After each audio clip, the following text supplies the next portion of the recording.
Welcome back, everyone, to the Final Howl Podcast, and I'm your host, Zach Feigert. And this week, we got on a couple that are just some coyote slayers. So anything from shotgunning them to thermal hunting them, they've got it all. So hopefully we're going to learn something today. Let's go ahead and bring them in. Elayna and Kameron, how we doing? Pretty good. Doing good. Thanks for having us. Hey, thank you for taking the time and coming on. I know we've kind of worked back and forth getting the schedules lined up to get this recorded, and I'm glad that we're able to make the time to do it. If you could, both of you just kind of say who you are and introduce yourself to the audience and go from there. Go ahead. Okay. Well, I'm Kameron Clark. We are both here. We actually live in Pennsylvania. We were originally several states away. I've always been here in Pennsylvania for pretty much my whole life. A lot of family in West Virginia, so I spent a little part of my time there. But most of my time's been here. Grew up hunting here, and it's just really it's been a great place. I've met a lot of new people in the hunting world. I've also gotten an opportunity and the chances to kind of get out and hunt other states and get out and about. But basically, there's not a whole lot to me. I'm not too complicated.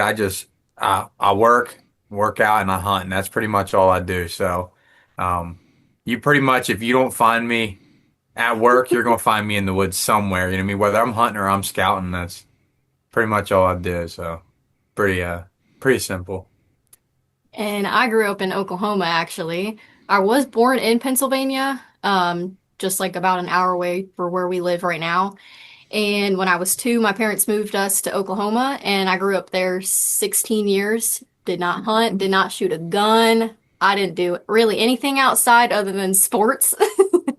And I didn't have any friends that hunted, so I didn't know anything about hunting whatsoever.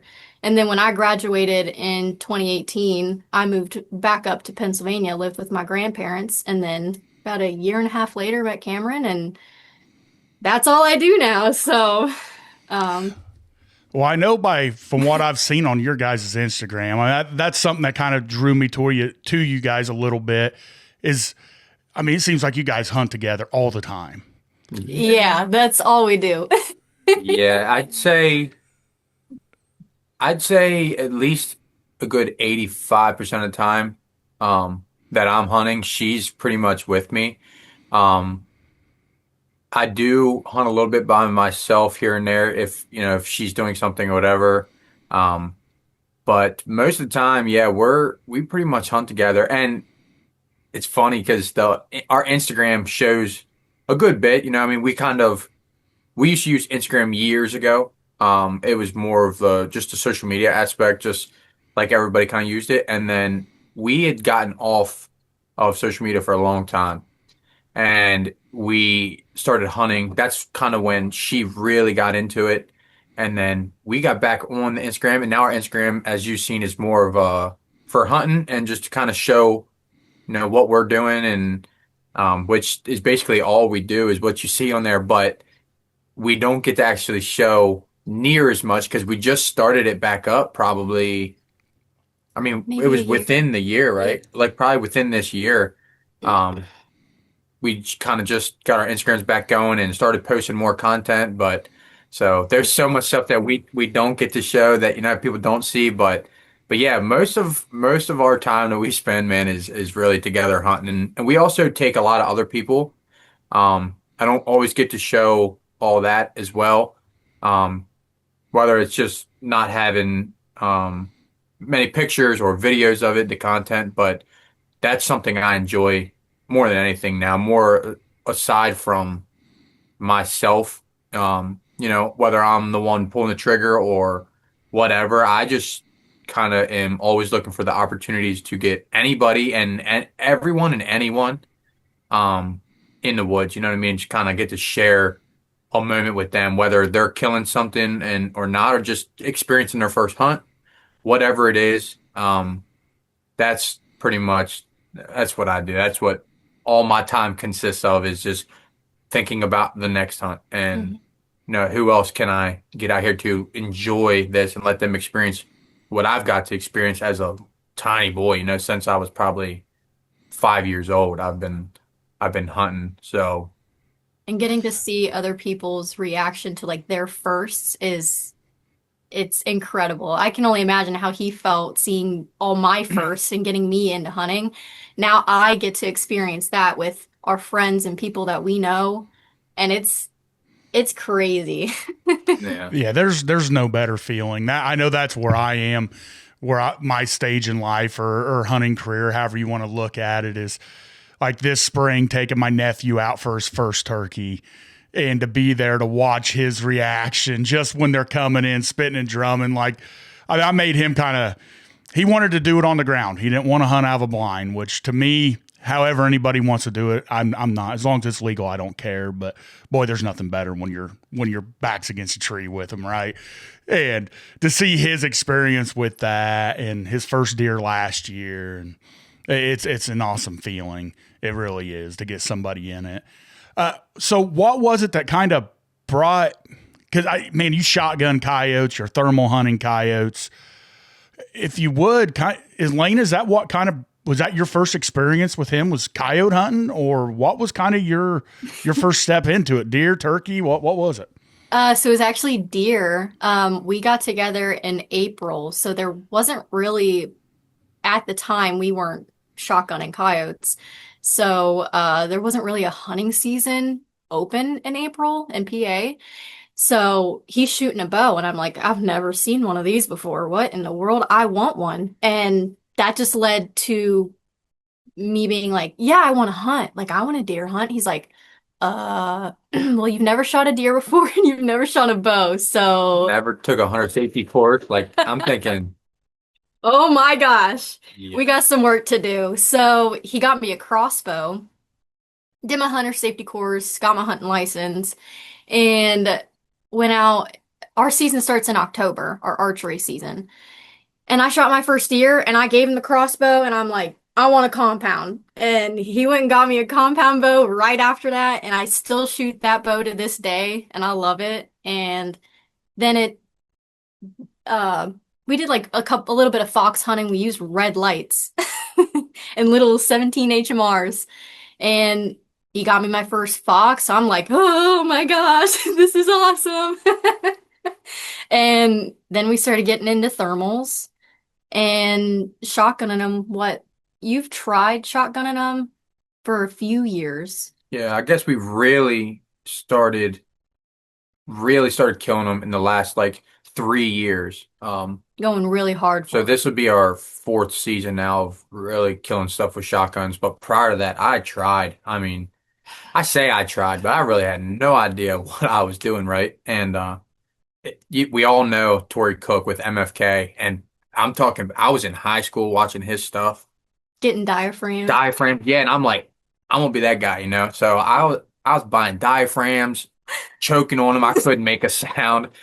So after a couple stands and not being able to even do anything, I pretty much gave up on that, and I was back to the night hunting. And but yeah, so about 3 years ago or so, we got back into it and kind of full circle came back around. And now, man, I'd rather shoot them with shotguns than I would with thermals. I love the thermal thing. The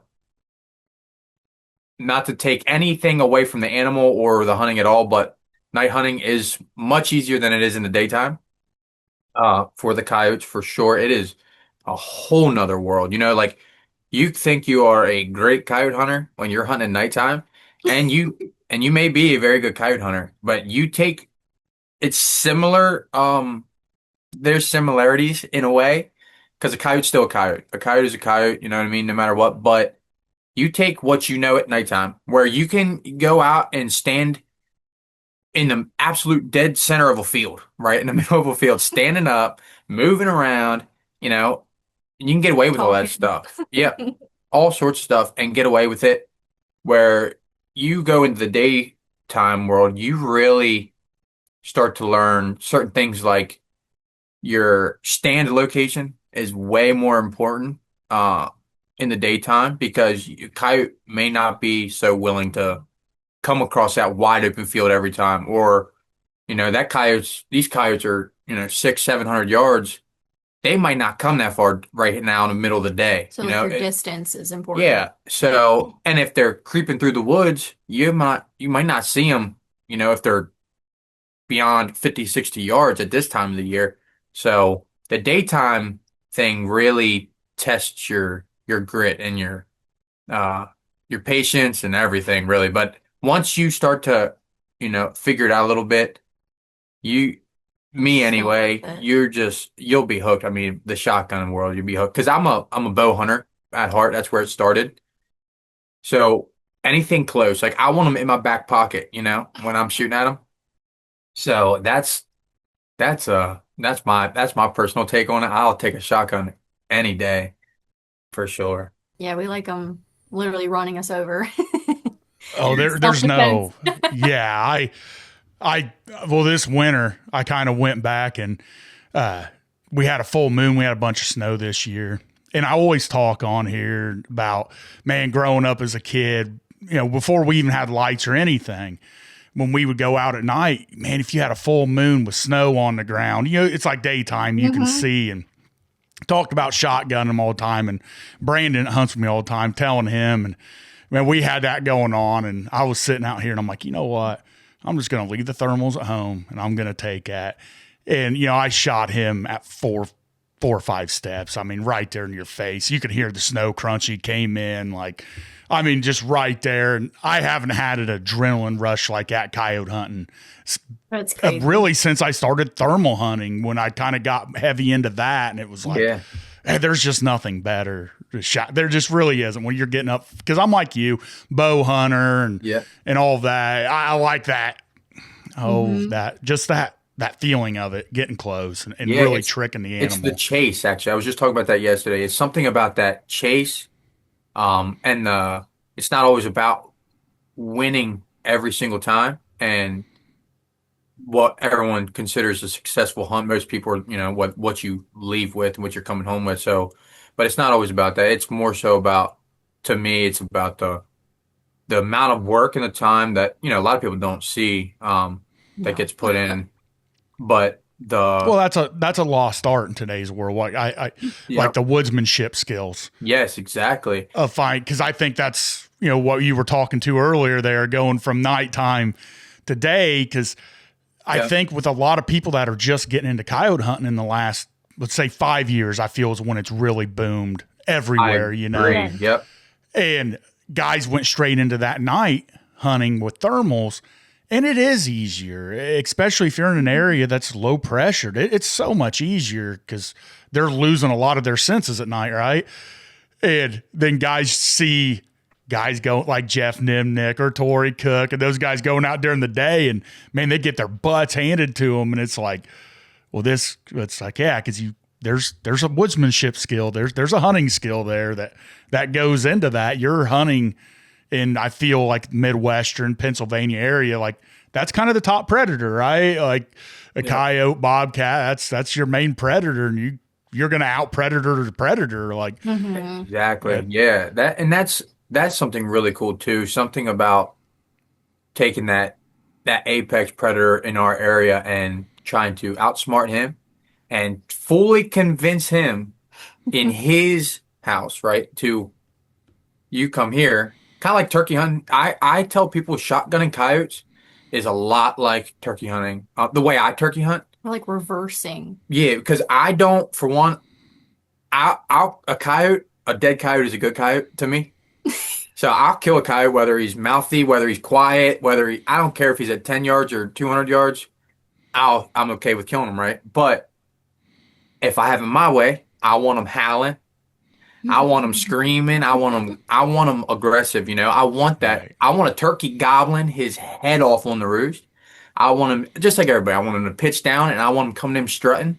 I want him beating the decoy up and I want him at point blank. Like I want everything in my favor. So I kind of say it's very, very similar. I like to locate them, sneak in quiet, get as close as you can, and then I tell everybody, I'm gonna tell you where to point that gun barrel and have that gun barrel ready and be ready, safety off. And but yeah, that like you said, the woodsmanship, man, is something that is definitely a lost art that everyone wants things easy anymore.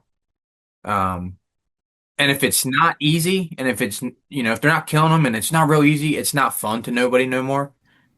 So I do think in the last 5 years, it's kind of increased like um, what I guess the popularity of the coyote hunting. Like you said, 14 years ago, yeah, 14, 15 years ago, I didn't know nobody else who was doing it. I was with red lights, I was hunting and stuff, and I wasn't killing much. Man, I killed like So what got you into coyote hunting in like 14, 15? actually started trapping. My dad is one of those old school. He always has been. My dad's been old school with everything that he's done. Um, if he was going to bow hunt, he's like, I'm going to do it with the, while everything's getting the latest, greatest, he wanted to use the most old school. Like, I want to use a flipper rest and he's like, I don't even need a sight. My dad was like, Yeah, he don't have a sight. He don't have a peep sight. no, my dad's very old school. Distinctive. So my dad was like, never trapped, but at my mom's family, I have an uncle, that he is one heck of a trapper. We were bow hunting one day, walked out, and we seen a fox uh in a catch circle going around and around and around. We're like, what in the world is going on, right? We had no idea about trapping. Well, my uncle come by and kind of showed us what was going on, and my dad was like, I want to get into that. And I was like, yeah, me too. So I was about 10 or 11, I think, and my dad got into trapping, and I started going with him. We're checking traps every morning, right? So, and you're going, and rainy, sunny, it don't matter. You're there every day. You're checking them, you're remaking them, whatever. Catching skunks, which is awful. Yes, barn cats, you're letting them go. Possums, coons. And then you catch that fox, and the suspense of you make a set, and then all night long you can't sleep. It's like a kid on Christmas Day, right? And you're thinking, what is going to be there in the morning? And that right there is what kind of had me hooked on to the predator world to begin with. And we didn't really have coyotes around here heavily when we were trapping. Like if somebody killed a coyote, or if someone said they seen a coyote, it was like seeing a ghost. So you're like, yeah, okay.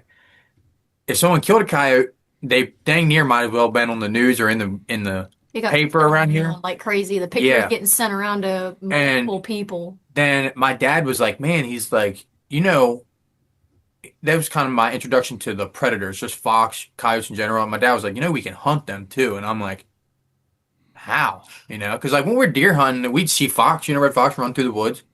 But I'm like, how do you hunt them? He's like, come on. He had this old Johnny Stewart, the little green flip Johnny Stewart call, right? It had about like, man, the remote had like probably, I don't know, 5 sounds or something.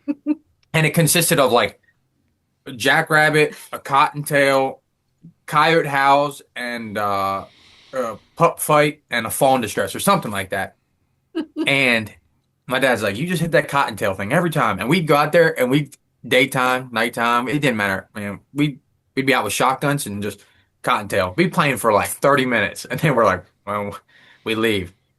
I'll never forget I shot my first fox.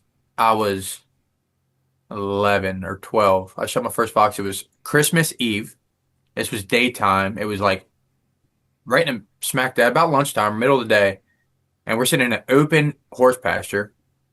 And we had this little decoy, man, that you could buy like it's supposed to look like a rabbit, you know what I mean? Now they make them for our calls and whatnot, goes on the calls. But this little goofy looking thing on a pole had a big fluffy head with a little white tail. We named him Cooter, right?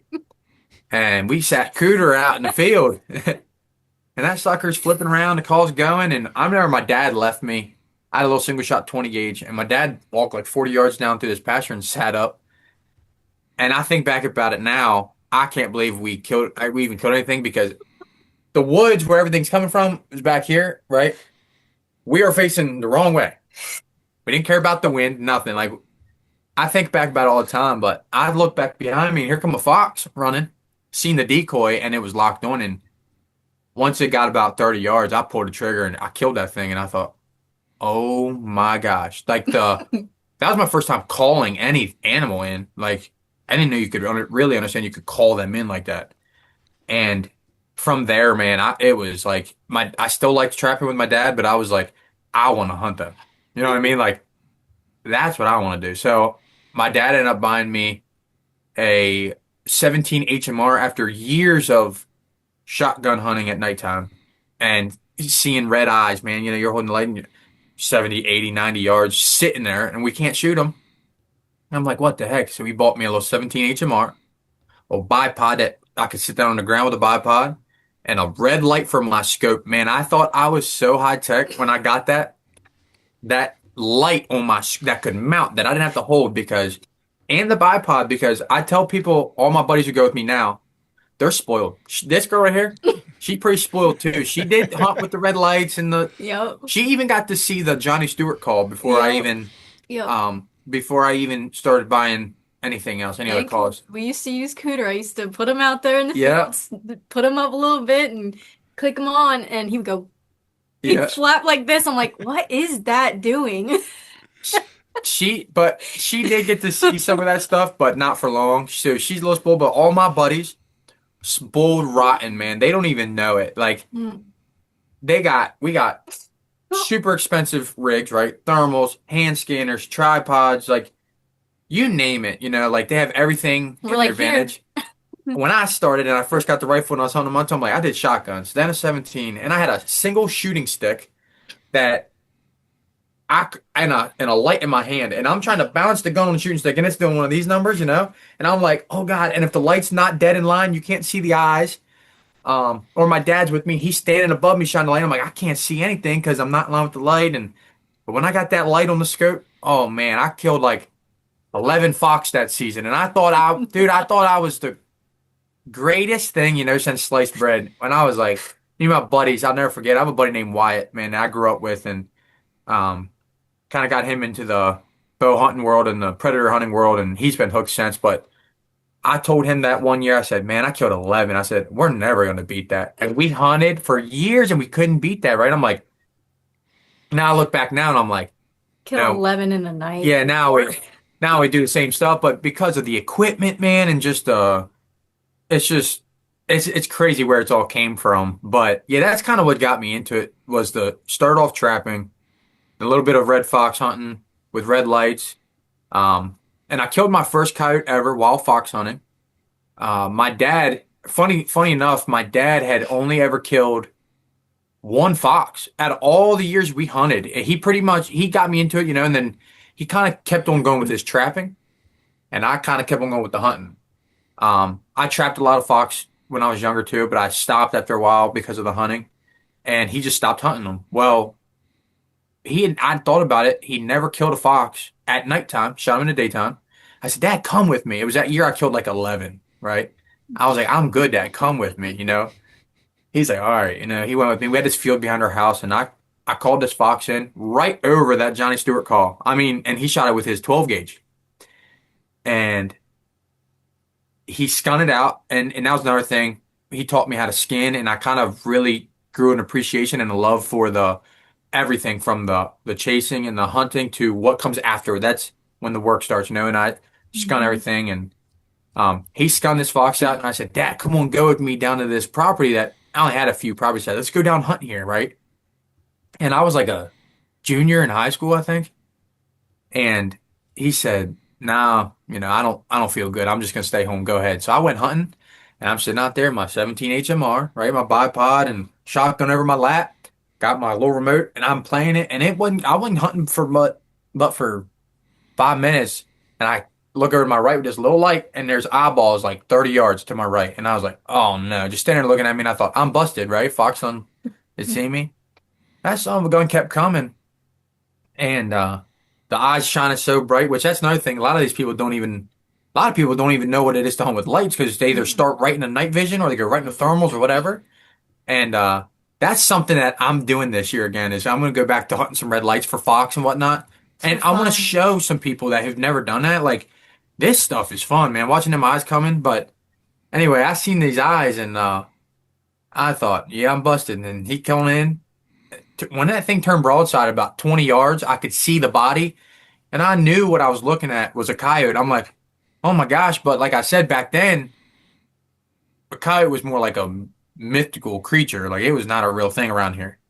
And it was just what we dreamed of. And I'm looking at this thing, and I'm thinking, it can't get away, you know? Like, the biggest, baddest monster in our state. I'm like, I cannot let this thing get away.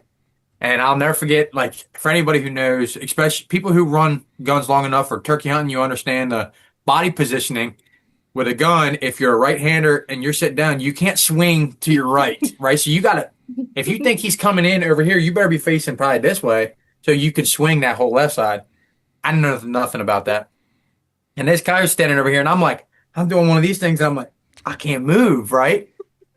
And I leaned back with my gun like this, and your light in the other hand. and I couldn't get my head like this with the light, so I had to lean back, put my head back, look down the gun, and just prayed, right? Pulled the trigger on the old 870, and boom, hit the ground, and I thought, holy cow. And that was with those Hornady Nickel-plated BBs. BBs, yes, sir. And dropped her, and I walked up on that thing, right? I was so excited. I walked up and I'm shaking, like a leaf. My light's going. And because of the shaking, I thought she's still breathing, laying there. So I'm like, I got to give her time to die. And I called everyone in my contacts. I just killed a coyote. I'm waking everybody up. Mind you, it's like 11 o'clock at night. I was in school. All my buddies were in bed.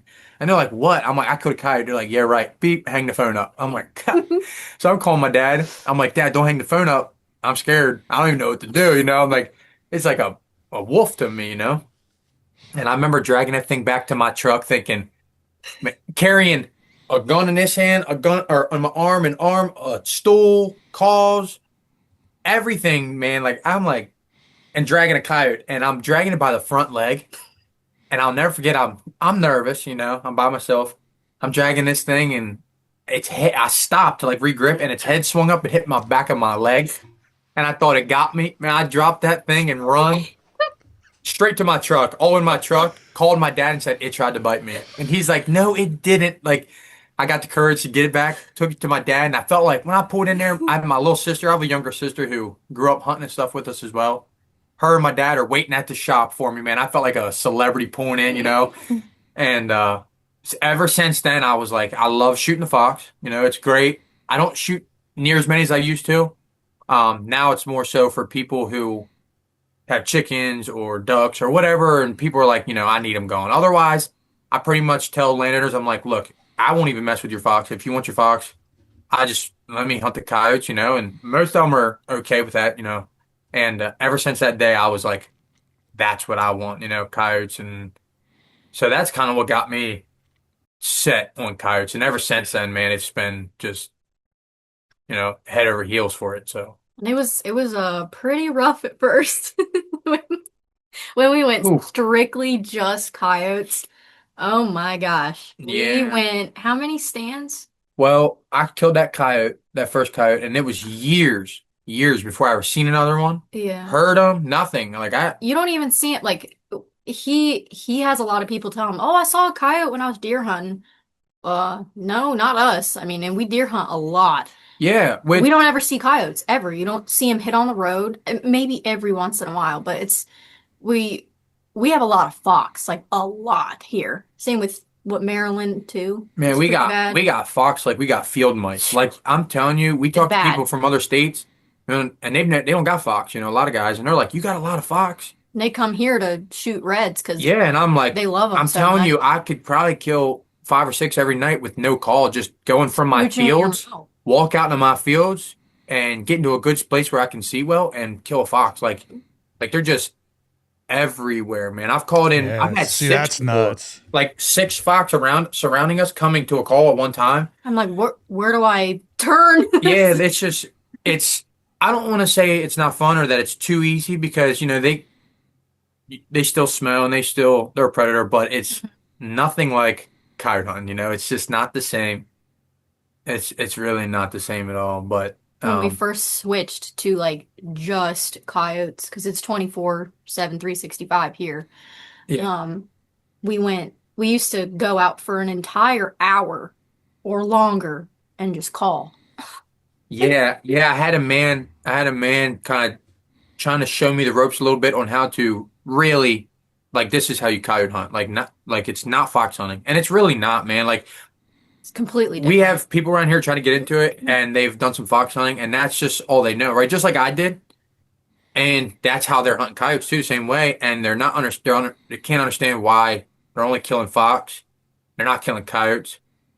Um, and it really is a little different calling coyotes. Now, there's guys out west that can hunt Work. coyotes like the same way I kill fox. I hunt Mhm. fox, and I'm thinking I would love to go do that, right? And shoot coyotes like fox. But it took us. A guy was like, you need to sit for at least an hour every stand, at least an hour to 2 hours. And I'm like, and I'm talking, listen to this, man. I'm talking, he's like, you play a sound, now you don't call again for 20 minutes. And I'm like, Old school. I said, Oh, what? Lordy. 20 minutes? I'm like, oh How many man. stands did we go? Like 23 stands, and each of them stands were like an hour and a half, with right? not hearing nothing, not seeing nothing. And I told her, I said, I'm done doing this. I'm freezing, right? I got frostbite every stand, and I'm Whew. not even hearing nothing. And I was like, no, I'm starting to get discouraged. I'm like, man, well, The worst coyote caller hunter in ever. yeah, and it's funny because that still happens. Like you can talk to anybody, man, who's been killing kites for years. You can talk to the best of the best, and they'll tell you there are days, and there's one day you can go out and hunt, and you feel like, man, you are just unstoppable. The next day, it's like you couldn't pay a coyote to play the game, and vice versa. There's days where you go out, nothing. Next time you go out, you can do the same exact thing, and they run you over. So there, I was discouraged in the beginning, and I was like, I am the worst at this. Like I am awful. And one day it just worked. It happened. But I will tell you, that stand, the first one I killed after 23 blank stands, right? And most of them, I should say not most of them, a lot of them were through the week. So on work days, I was like, I'm not hunting all night long. So it was like, dang, I would say probably at least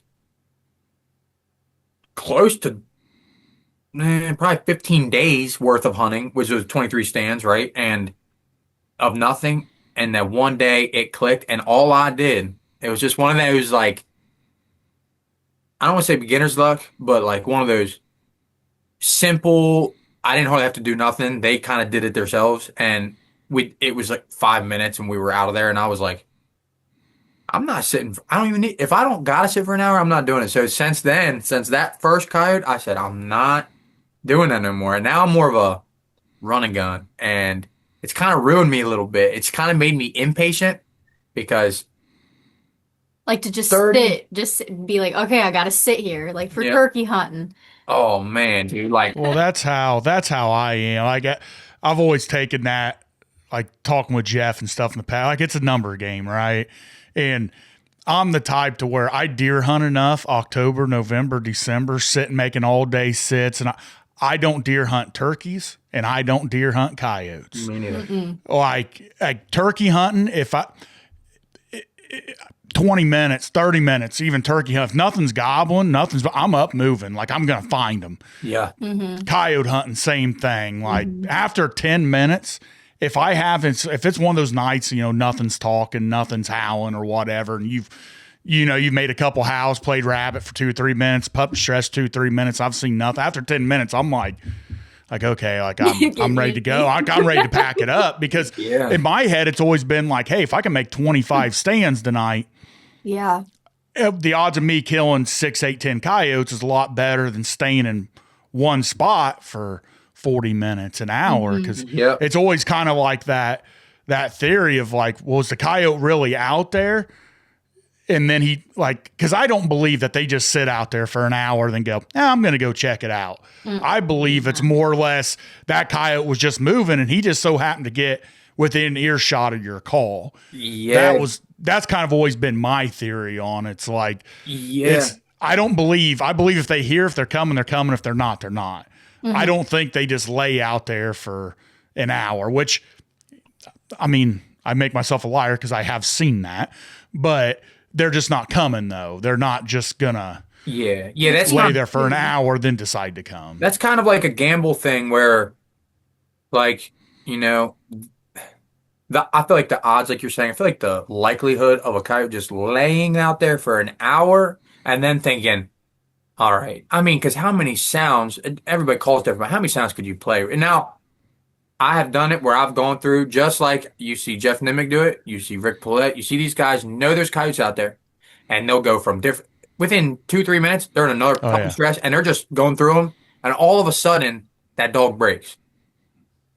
And that happens, but I'm a numbers guy like you, where I'd rather go off and catch that coyote on a different day, or like if I don't know he's there, I don't even know the coyote's there, and I'm calling for that long and nothing. There's nothing, not often I should say, but often, not often, that I'm like, I'm gonna sit here and just keep shuffling because no, I'm not. I don't want to do that. I want to go somewhere else, Right. and somewhere where I know there's coyotes, or that I think there's coyotes. Now, Yeah, because there's no absolutes. That's why, like, yeah, I mean, I get asked. That's through the winter. That is a daily 2 to 3 messages a day. Guys messaging me, what's working? What are you doing? I've got this, and it's like, man, I can't. For one, I don't, without laying my eyes on it, I can't tell you. And for two, I am not just, and it's no offense to other people or companies that market this, but I am not like a let's sit down and tell a story type guy. I don't believe that there's certain sounds that some may work better certain times a year, but like whine and pup sounds have killed coyotes for me in December when there hasn't been a 6-week-old pup on the ground for 7 months. Like, but it works. But like, I've just always been the type. It's like, you got to find that trigger. And when you find that trigger, that's going to be the recipe for the night. Cause like you said a little bit ago, like the best night we had this winter, we killed those 10 coyotes, and we killed 10 coyotes in 6 stands or 7 stands. man, Nothing could go wrong. Like, literally, I think you could have taken a triangle out there and banged it, and they would have come running in. Like, it was just one of those nights. But like the week leading up to that, I think I maybe only killed 3 or 4 coyotes, and then for 2-3 weeks after that, I think we only killed another 4 or 5. But just that one particular night, for some reason, we were just in their wheelhouse, and it was rabbit. They were burning it up within 30 seconds, a minute. They were on it. They were in, and we were hitting doubles. Like, it was just perfect. But what could explain that? I don't know. It was nothing I did. Like, way I called that night was no different than I guarantee 20,000 other dudes that particular Friday night out calling coyotes were doing the exact same thing. What it was, I don't know, but that's why I'm kind of not a believer in that painting a picture thing. Like, yeah, I used to be like, man, I got to play this, now I got to make that coyote think this, man. Like a whole story. Sure, I think you can kill coyotes doing that, but I don't necessarily think that that's why the coyote's coming in, because he's really thinking like, oh man, like wow. Right, I think that's just what triggered him. Yeah, right, just what triggered him. Because like, and Jeff's the one that opened my eyes to that. It's when he, like, and there was a couple instances. I think that night we killed 5. I had to go back in the videos and watch, but I'm pretty sure that's how I called all 5 of those coyotes were just pup distress, and I wasn't letting it play for more than 20, 30 seconds. I created another folder of nothing but pup fights and coyote fights, and I just sat there and just started rolling them. And then it'd be like 10 sounds into it, then they would, like, you could see them, then all of a sudden it triggered them. Boom, here they came. So, like, that almost goes to show, like, maybe that particular coyote, I don't know. People can argue it every way, but it's like, well, I didn't sit there and play a invitation howl and then a male howl and then waited 7.5 minutes and played a female or a pair howl, waited 2 minutes and 27 seconds and then played rabbit for it's like, all right, I think some of that stuff I see is just like, that's getting way too, there's too many guys you could see out there. Like, that all different techniques work, but like, I could watch Jeff that'll put 20 in the back of a truck in a day just playing TNT and maybe Schoolyard Brawl, a couple like 20-year-old sounds, like, and that's all he uses. And then, then I'll see somebody else out there running a different call that paints a story that'll only play just howls and they'll put 15. So it's like, man, I think it's your style, your area, where you're at. Yeah. Like That's you, what I you know, feel. like what's a good night for you? You would say, coyote wise in your area. And I'm not saying maybe just you, your best or whatever, but just anybody that's in that area, you would consider like, man, they killed 4 coyotes tonight. They had a standout night, or is it like, nah, that's average, or like, man, like a standout night, maybe 15 coyotes. No, I'll be honest. Like, so, and this is not like a knock or a boast or anything, but there's not many guys in my area who are uh truly like coyote hunters, like straight coyote hunters. Like I said, a lot of guys are more so. I say they're fox hunting just by the way they're calling and they're approaching the stands.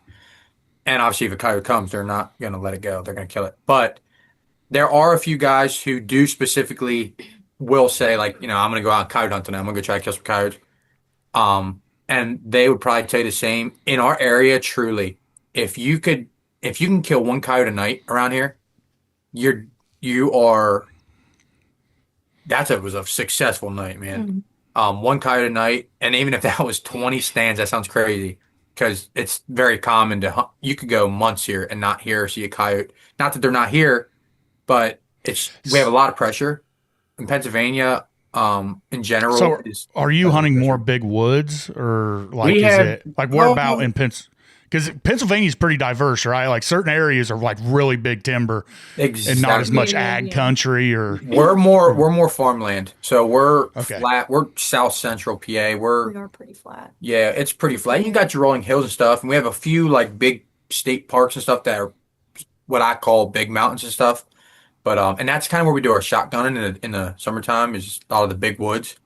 But nighttime stuff, like 90% of our hunting is really open fields, and they're not even big fields. We have a lot of houses around too. Our population, people of humans and stuff, is pretty high. So you got a 30-acre farm and then a tree line and a 10-acre pasture with horses and then a neighborhood, and so we have a few farms around that are couple hundred acres and stuff. But like most of our stuff's real small, flat farmlands, tree lines, couple patches of open oak hardwoods.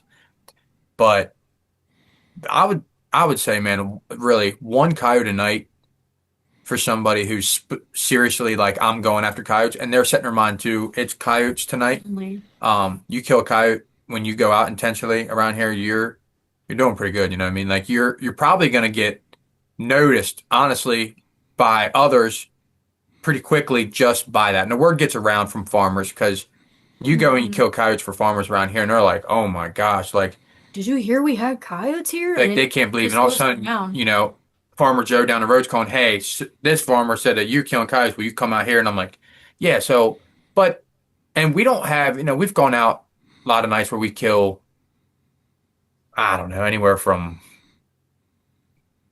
1 to, or even a lot of nights we don't kill anything. But you kill a coyote or up to 6, 7 coyotes in a night, 8 coyotes a night. And that is standout night. That's oh my gosh, incredible. yeah. That's like one of the ones where you're like, I'll never do it again, probably.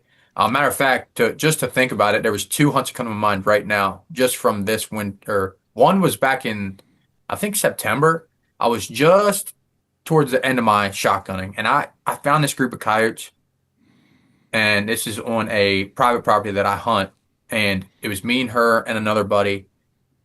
We heard these coyotes, man, going off, and immediately I felt the wind hit me in the back of the neck, right where they're howling, going to them, and I'm like, oh, we gotta get out of here. And I seen another coyote off to my left, going straight for the wind, and I looked at her and him, and I said, we gotta go. I said, I never make this right decision. I never, like shooting a deer, I have a hard time saying, let's back out and come back and track later. I'm like, no, let's do it, right? I never can make the right decision like that. But I said, guys, don't trust me. I don't even know if I should trust me. I said, but just listen. I said, we got to leave. Let's come back. We came back 3 or 4 days later. The wind was perfect. I killed 6 on that stand. The next time we came, I thought I killed every one of them. Killed 6 coyotes. That stand made that one stand at night. And I'm like, 6 coyotes in one stand. And I was so pleased with that. I was like, I'm done. I'm going home. I'm going to bed, right? Who knows what would have happened if I would have kept hunting? It might have been a, a world record for me. You know what I mean? I'd have been like, holy crap, which that was for me right there. 6 on one stand. I've never even came close. I've never done that. I killed Yeah. triples. I never killed more than a triple on a stand. And anytime you kill a double, you are ecstatic, right? You kill a triple, you're like, nothing can touch me. We killed six. Now I will tell you, it was September, right? So it was pups were moving. Like they Hmm. were dumber than matter of fact, they winded me on the way in. The wind swirled at one point, and I watched them all run from a field. And I thought that was coyotes. And I never seen a pack. I thought it was a herd of deer. I'm like, I never seen coyotes run off like that. I'm like, that was deer. So one, they come right back, and it was four. It was four of them, I think. And they were pups, right? Four pups, yeah. And I thought, holy crap. And they were acting all funny and stuff. And I watched these coyotes sit downwind of me at one point, throwing their nose around. And I'm like, I knew immediately these are young dogs. And I still couldn't believe that we got away with that. And my buddy never killed a coyote before, right? And he's like, I can kill fox, but show me. I'm like, look, I might not even be doing nothing different. I said, there's nothing special to it. I said, but I'll show you what I do. And it might work for you, but you find what works for you. And we got out there. I didn't even get to hardly show him much because he got out there and they're already There. wandering Yeah. around and hit the call one time and it was on, right? And I knew, I had a feeling, and here they come.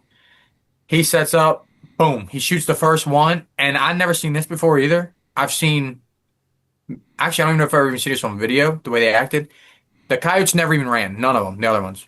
He shot the first one and it started spinning and it hit the ground and it started screaming. The other coyotes, none of them, I don't even think they took another step in the other direction. They all turned when a gunshot went off and looked at that other coyote and they all swarmed it. Oh, and they jumped on it. And I'm like, shoot another one, right? I was like, I'm not even going to shoot because I'm like, he's going to have this experience, right, for the rest of his life. I'm like, shoot another one. Boom, he shoots another one. And he hit it a little low, like right through like the right below the shoulder, right the belly line, like that elbow, the leg, right through. Yeah. So he like jumped and screamed, and when he did that, the other coyotes, I guess it was two. Well, that one plus two others kind of started to disperse a little bit, and that's when he's like, "I'm reloading," and I was like, "All right," I said, "I'm gonna shoot now because now they're on edge." So I picked that farthest one and put that one down. Finished the one off that he shot actually first. Then I shot another one, and the last one was going over the hill, and it stopped. And I got a rangefinder in my scope, man, like 2 years ago. Before that, I never had one for years, right? Never needed one. I don't. I learned what was in distance and what wasn't. Now I got the rangefinder, and I'm spoiled. And now I'm telling you, a coyote's 100 yards, and I know, and I'm still range finding. I don't know why I'm doing that, right? I'm doing it, and the coyote runs out there and stops, checks up, and I'm range finding it. And by the time I get So done, shooting it. it runs off, and I'm like, it run off, and you can hear me in the video. I tell my buddy, I was like, why'd I do that? Like I could have just shot him, and I let the sucker run off. And we at this point, I guess we had a triple, and I told him, I said, dude, we just killed a triple on your first.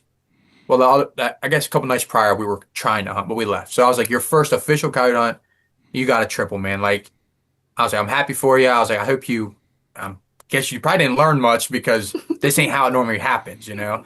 I was like, but I hope you had fun. And next, you know, we catch one going back across the field. I start calling. Dude, they start barking down in the woods. And I'm like, how many more are there? And I thought, after all those gunshots, it's over. You know, I figured we're already burger barking. I started calling, and it's funny because that day, and not even 3 hours prior to that, I talked to Rick Paulette, and I was talking to him. I was like, "Hey, what, what are your absolutes like right now? Like, what are you're betting on anything to call a dog in? What are you playing?" And he told me, he said, I think he said he named a couple, but he said Rip, Rip Four, and what was it? It might have been the not the straight jacket. I think it was that straight jacket sound, one of his half breed sounds. And I was like, okay. Dude, I put Rip 4 on. Burger Barkers got quiet, and I'm like, oh boy. When we're sitting there, we're talking. I look up, here comes a coyote busting through this fence, running right at us. We're on him, and I'm watching. I'm like, get ready. I'm going to stop this dog. You're going to shoot it. And I'm not even talking 30 or 40 yards in front of us. One cuts in front of our line of sight. I'm like, dude, we got coyotes running everywhere, right? And I'm like, what in the heck is going on? I'm thinking I might be shooting someone's pets or something. This might be bad because they don't act like this. I'm like, this ain't normal. I told him, I said, just go along with it, And but obviously, Surprised or anything. no, Like, oh. obviously we didn't think they were pets, but it was too easy. It was like a gimme on that where you don't typically get that. So when you get that opportunity, you take full advantage of that. And he shot the one, and I shot the other one. At that point, we had 5 down, and I told him, I was like, I've never done this, right? And he's like, what? I'm like, no, I've never done this. And this was only, I want to say 15 minutes into the stand. And I'm like, I never killed 5 coyotes in 15 minutes. And he's like, wow, okay, and he's really not understanding the significance of this. Another one starts barking. Actually, we walked out and I said, let's pick them up. And we go get them. While we're gathering them all, we're bringing them all back. And I'm trying to make a cool video out of it. I got a scanner set up videoing us, and we're down out in front about 100 yards, throwing the coyotes on a pile. And one starts barking, not even 200 yards behind us across the tree line. And then we take off running back to the guns. I start calling. I put that sound back on again. Same thing. And here she come. And we killed her, and it was the ad dog. When we killed the first 1, 2, 3, 4, the first 4 were the pups. The 5th one was the male, the big ad dog. He was big, man. He was a big red colored face dog, beautiful dog. First for a September coyote, he was beautiful. And then the last one was the mom, the female. And I was like, man, we just wiped out. I was like, we might as well not even come back here till next year, You just got the whole family. Dude, we went. It wasn't but 3-4 weeks later. I'm hunting across the main street, off this main road. I have another property out there, and we're hunting another big group of coyotes that someone told me, like, hey, they're over here, and I got the access to go in. We're hunting this group, and I hear coyotes back across the street. I'm like, no way. No way. One. So I went back over there, called 2 more coyotes in, and we got busted that night. They smelled us. Yeah. I left. I didn't come back for like another month or 2, but when I came back, I killed another one. So we killed 7 coyotes off that property, just that property last year, and that alone was like crazy. Yeah, like we've done that before, but Well, and before you killed those 6 too, we had went for a fox hunt. And I'm like, Cam, it's so windy. I mean, it was so dang windy. oh, on the same stand. Yeah. But a year or 2 prior. Yeah, and we were just fox hunting.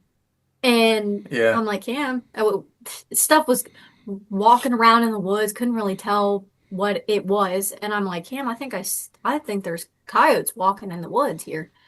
And I mean, I don't know how far it was from us, but he was looking at something completely different to the left, and I'm over on the right. I was looking at a house cat working the call. I had Lucky Pecker playing. And coyotes in the woods. Well, I thought, I'm like, Way the wind is going this direction. The wind was so bad too. it was. We shouldn't have been hunting. I literally was like, and Cam's like, it's just a fox. It's okay. I did say It was that. not just a fox. I did say that. It was 3 coyotes that came in. 4. She said, we get there. She's like, should we really be hunting, Cam? Our wind's blowing this way. And I'm like, it's a fox. Like, we're just fox hunting, right? And mind you, it was so windy when I'm walking out to put the car out. I'm telling her, I'm like, hold both guns on the tripods. Like, the wind's, The tripod. it was blowing the guns, almost knocking them over off the tripod.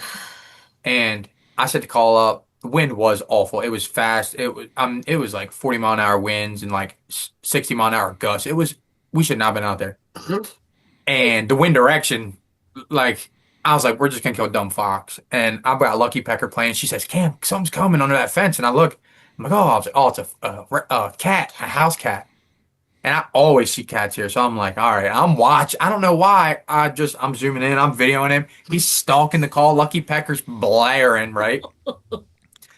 And she's like, Cam, there's something back in the woods. And they're coming. And I'm like, They're running. She didn't say running. She just said they're coming our way. And I'm like, all right. So I look. And about 300 yards out there, I look. I'm like, no, I see two things back in the woods. Looks like they're tall. I'm like, oh, they're deer back in the woods. And she's like, oh, okay. I go back to watching the cat, right? And I'm watching the cat, and behind the cat, I'm like, Elayna, there's something coming, right? Something coming, and it runs, and it catches our wind, runs off. And I'm telling her, I'm ranging. It was like 280, something like that, like 280 yards. And which at that point, I'm like, we hardly ever have to shoot stuff really over 150 yards, rarely. This past year was weird. We shot stuff pretty far, but I was like, I didn't even know. I'm telling her, I'm like, I don't even know what to tell you. She's shooting a 223. I'm like, just aim. I'm like telling her, it's sitting down. I'm like, aim up at its like throat, right? I'm like, you're gonna hit it in the chest. I'm thinking while I'm watching the sucker, and I'm telling her, I'm like, get ready, like squeeze slow. I'm glad she didn't shoot because there's no way that bullet was getting there with the winds we had. Mm-mm.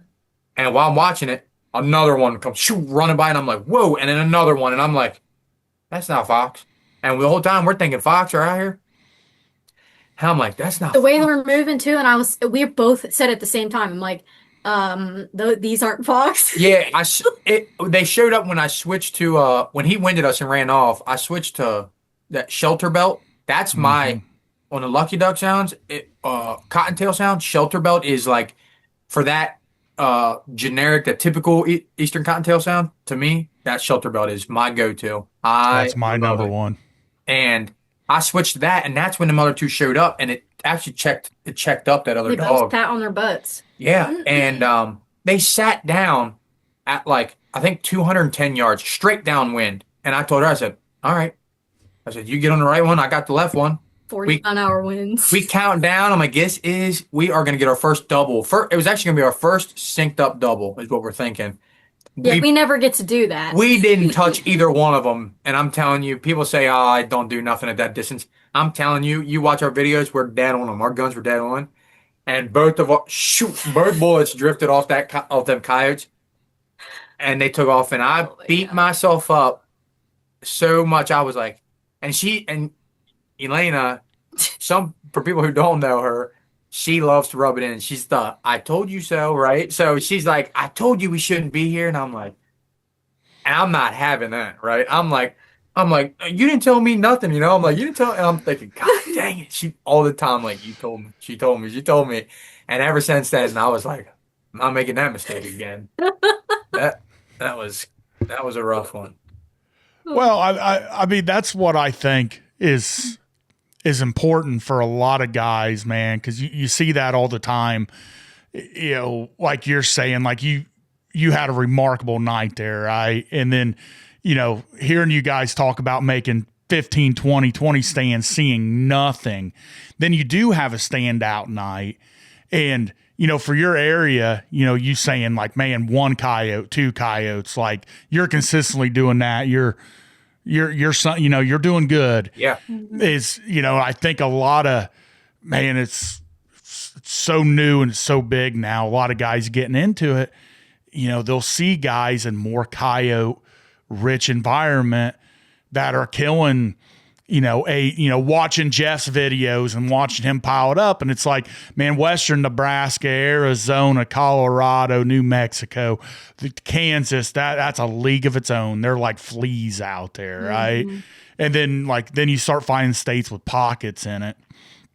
But I think that's what discourages a lot of guys, you know, that somebody from your area or generally close, it's like, man, I only killed 30 coyotes this year. Like, who am I? Like, and it's like, really though, for your area, you could be a freaking rock star. Awesome. Yeah. I tell anybody that. Yeah, that's why. I mean, I tell most for my area, I feel, man, if you're killing 3-4 coyotes consistently, you're average. You're average for the area. I feel you're going to have a couple standout nights probably for the year, but other than that, you're probably going to go out and kill a coyote for every 3 stands, 3 or 4 stands you make. I would say is probably average for this area. Man, that's but there's certain pockets though I go to where if I'm not killing a coyote every stand, I feel I'm doing something wrong.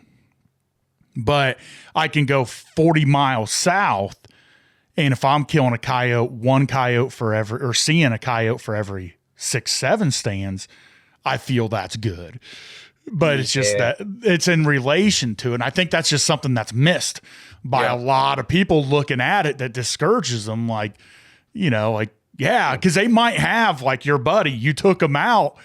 Jeff says it all the time. You're only as good as a person that taught you, right? Yeah. You're thinking like that guy's local. He's the genius. He's the expert. He goes with you. He sees this like, we just killed 6 coyotes on I one know. stand, right? I know now he's spoiled too. Right, yeah. He gets all Baney Rooster, chest puffed up. Then this dude's going to go out and make 50 stands.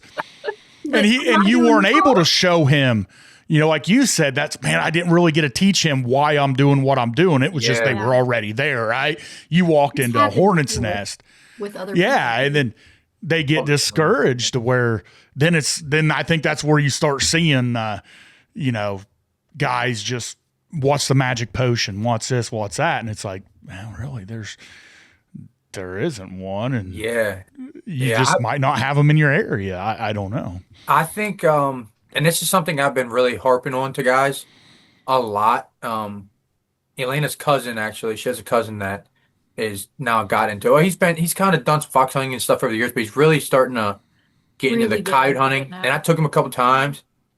We didn't even kill nothing with him yet, right? No, we took the first time we ever went hunting, we went shotgunning with him. Yeah, we've had him on coyotes like almost every stand that I can think of right now, whether we seen them or screaming their heads or off.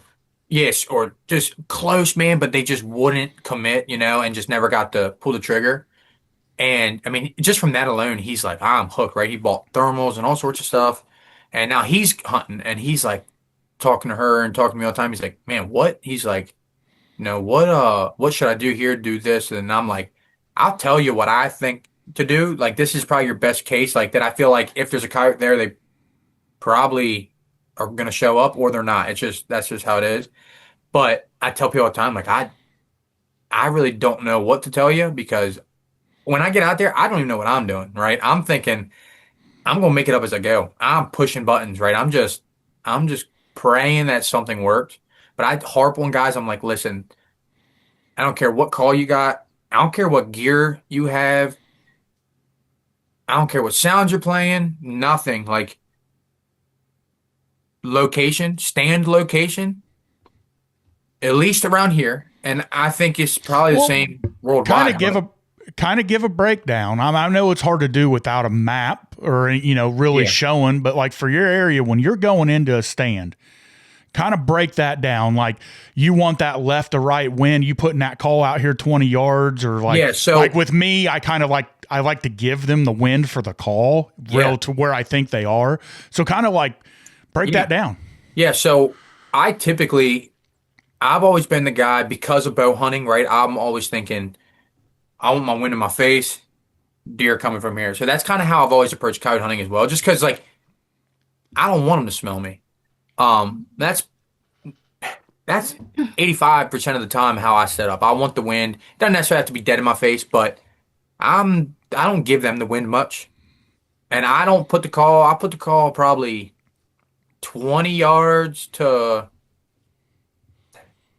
40 yards from me, all depending on, real big field. Like, basically, if a coyote can peek a hill or come out of a tree line and get to the call real fast before I can see it, I don't want that. So, like, kind of depending on that, kind of depends where I put my call. More so visibility, where at any point if a coyote pops up, now if I can see far, real far, I'll put the call out there a little ways, kind of just in case one does circle me.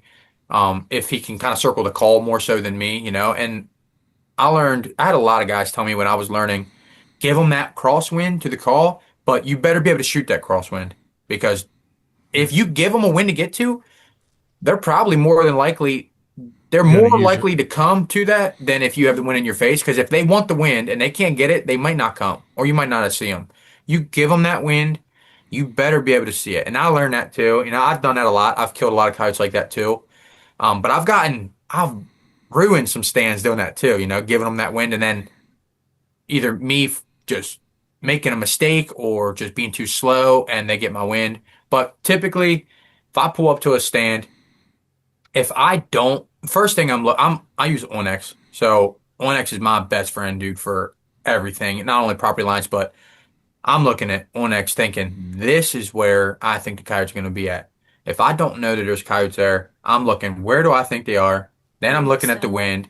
I'm already looking at terrain, everything. I want to give a coyote, I try to give them, because our ground's flat, mostly flat, it's hard to say this, but like almost high ground over my call a little bit. Um, it's dark, right? You're taking away some of their visibility. They can see, yeah, but it's not like they can see in the daytime.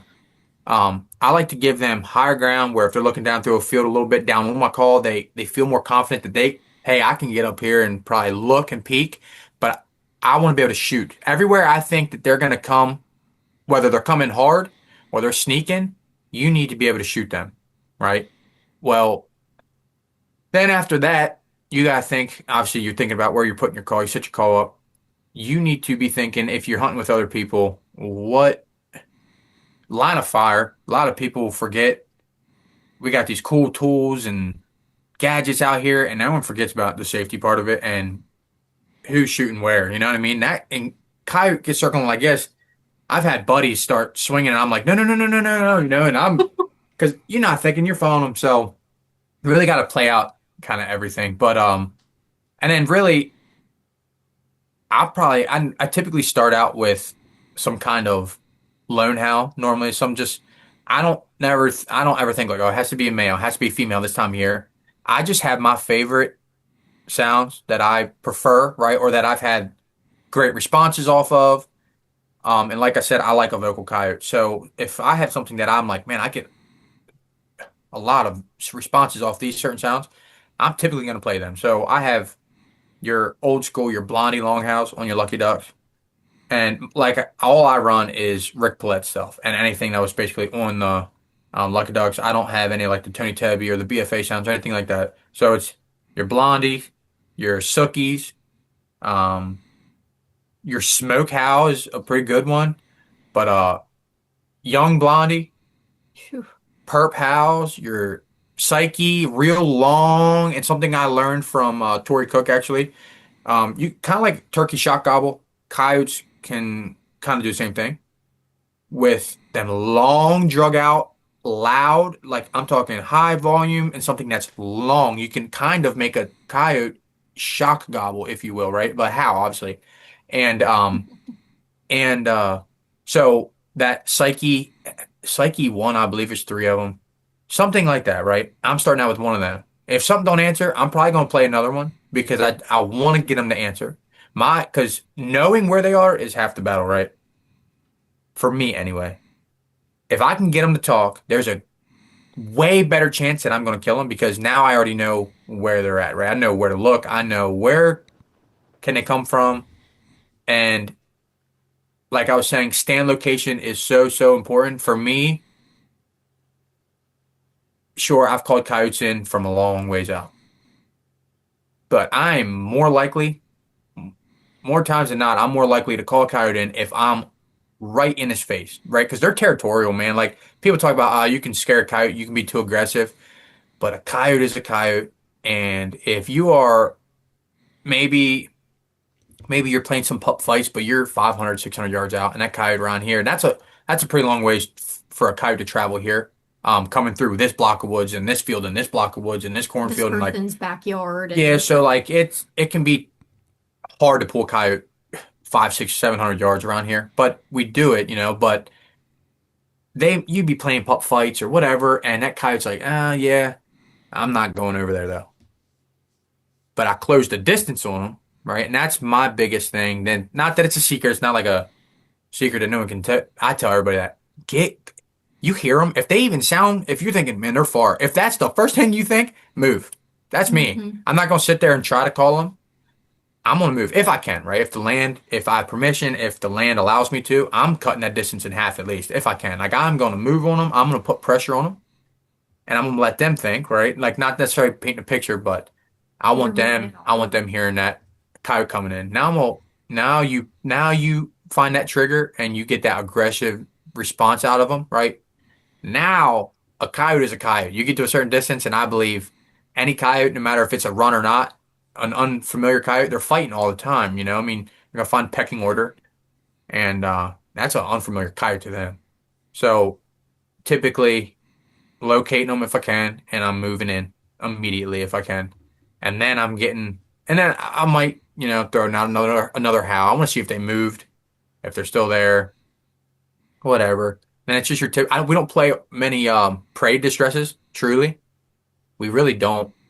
It's funny, like when you were talking about, the a real good night you had and you playing all those prey distresses, and typically if you want to kill a fox, you play a prey distress around here. That sounds crazy. And yes, we kill coyotes off prey distress, but not a You're lot. gonna call in a lot more fox. Not See, a lot. that's Like, Oh yeah, they're coming in first. yeah. So, and that's the thing. That's another thing. Most people Coyotes are aren't killing them. dumb, right? They're not dumb animals. They're gonna figure that out pretty quick when they hear. And we have so many hunters, right? And when every single farm around here, I'm telling you, I think every farm around here has not a hunter, but 6 hunters. That's how it really is. And we share a lot of properties with a lot of people, and it Most sucks. properties we have, there's probably one to not, Yeah, what, four. yeah. I know a property that there's like 6 other hunters, and that I've been hunting there forever, and now I won't even hunt those farms because. And if I knock on a door and someone says, "Oh yeah, go ahead, I have people," I'm not They don't going. like I'm not stepping stepping on on toes. toes. That's how you create enemies. You hunt educated coyotes. But anyway, you play that rabbit sound, and like everyone else does, and or even the woodpecker, right? And it's worked. But if you do that around here, fox is probably coming screaming like immediately, right? And just about every hunter is going to pull the trigger on that fox. And after so many rabbits sounds and just prey sounds, and then a big loud God. bang right at the end of it every time, and that coyote sits out there and watches a hunter walk out there, or he's downwind, he heard that and smelled you, whatever. I truly think that they pick up on that things after some time. They're not dumb, man. And so I typically stay away from it, even in the wintertime. I don't play it much. Occasionally. So that's how bird sounds are around me. Like, we don't have a very high. Our fox population has been getting better over time. I think that's because a lot of coyotes are getting killed out. Good. But if you go out and you play woodpecker or something like that, the coyotes don't hardly ever seem they want to come in any kind of bird sound. But if you're calling something in, a lot of times it's a fox. Yeah. Very seldom will I get a fox come to a rabbit. But you play a bird sound, that's when you'll call them in. So that's Yeah. I kind of wondered that with the amount of foxes you said you had, if that actually, wasn't a problem. That's funny Yeah. because I have a buddy of mine named Sam. He's out on the western side of Pennsylvania, like Pittsburgh. He's in Pittsburgh basically, and they hunt that area, man. And he's a good coyote hunter. He kills a lot of coyotes, and he made a trip out here. I guess not this past winter, but the winter before, and so fox hunt. He's like, we'll kill coyotes. He's like, but I want to kill fox, and I'm like, That's what he wanted. what do you mean? Like, okay. And he's like, we don't have. He's like, we have fox, but for us, if we go and call, I call fox in on coyote vocals, not vocals, but pup fights, pup distresses and stuff. Fox coming to call that, it's crazy. Mhm. But to him, he's like, we'll call in 10 coyotes to every one fox, if that. He said that year, 2 years ago, whatever it was, he said, I called in 4 fox all season. And I'm like, what? So he came here, said, show me how you call fox. I'm like, you just pick any prey sound you want, anything. Just Set up. close your eyes, pick one, and hit play. And I'm like, that's what. And he's like, what? And I'm like, and turn it up. Because like Huh? What? he's- Are you crazy? Sam's old school. Sam's been hunting coyotes for a long time, and he's older school where he's like, we keep the volume down on certain stuff too, and right. And I'm like, no. Crank I'm it. like, crank it loud, like the farther you can throw that for a fox, because they just need to hear it, and they're probably coming, right? And the first time he's like, I said, you can call on this stand, and he's like, all right. And I said, put the call right 20 yards. We're standing in the middle of the field. He's like, what? I'm like, put it right there, 20 yards in front of you. I said, hit. I think I said it was either shelter belt or it was lucky pecker. I said, turn it up, and he's like, why? And I'm like, no, as loud as you can Trust me. get it. I was like, trust me, dude. We had fox running.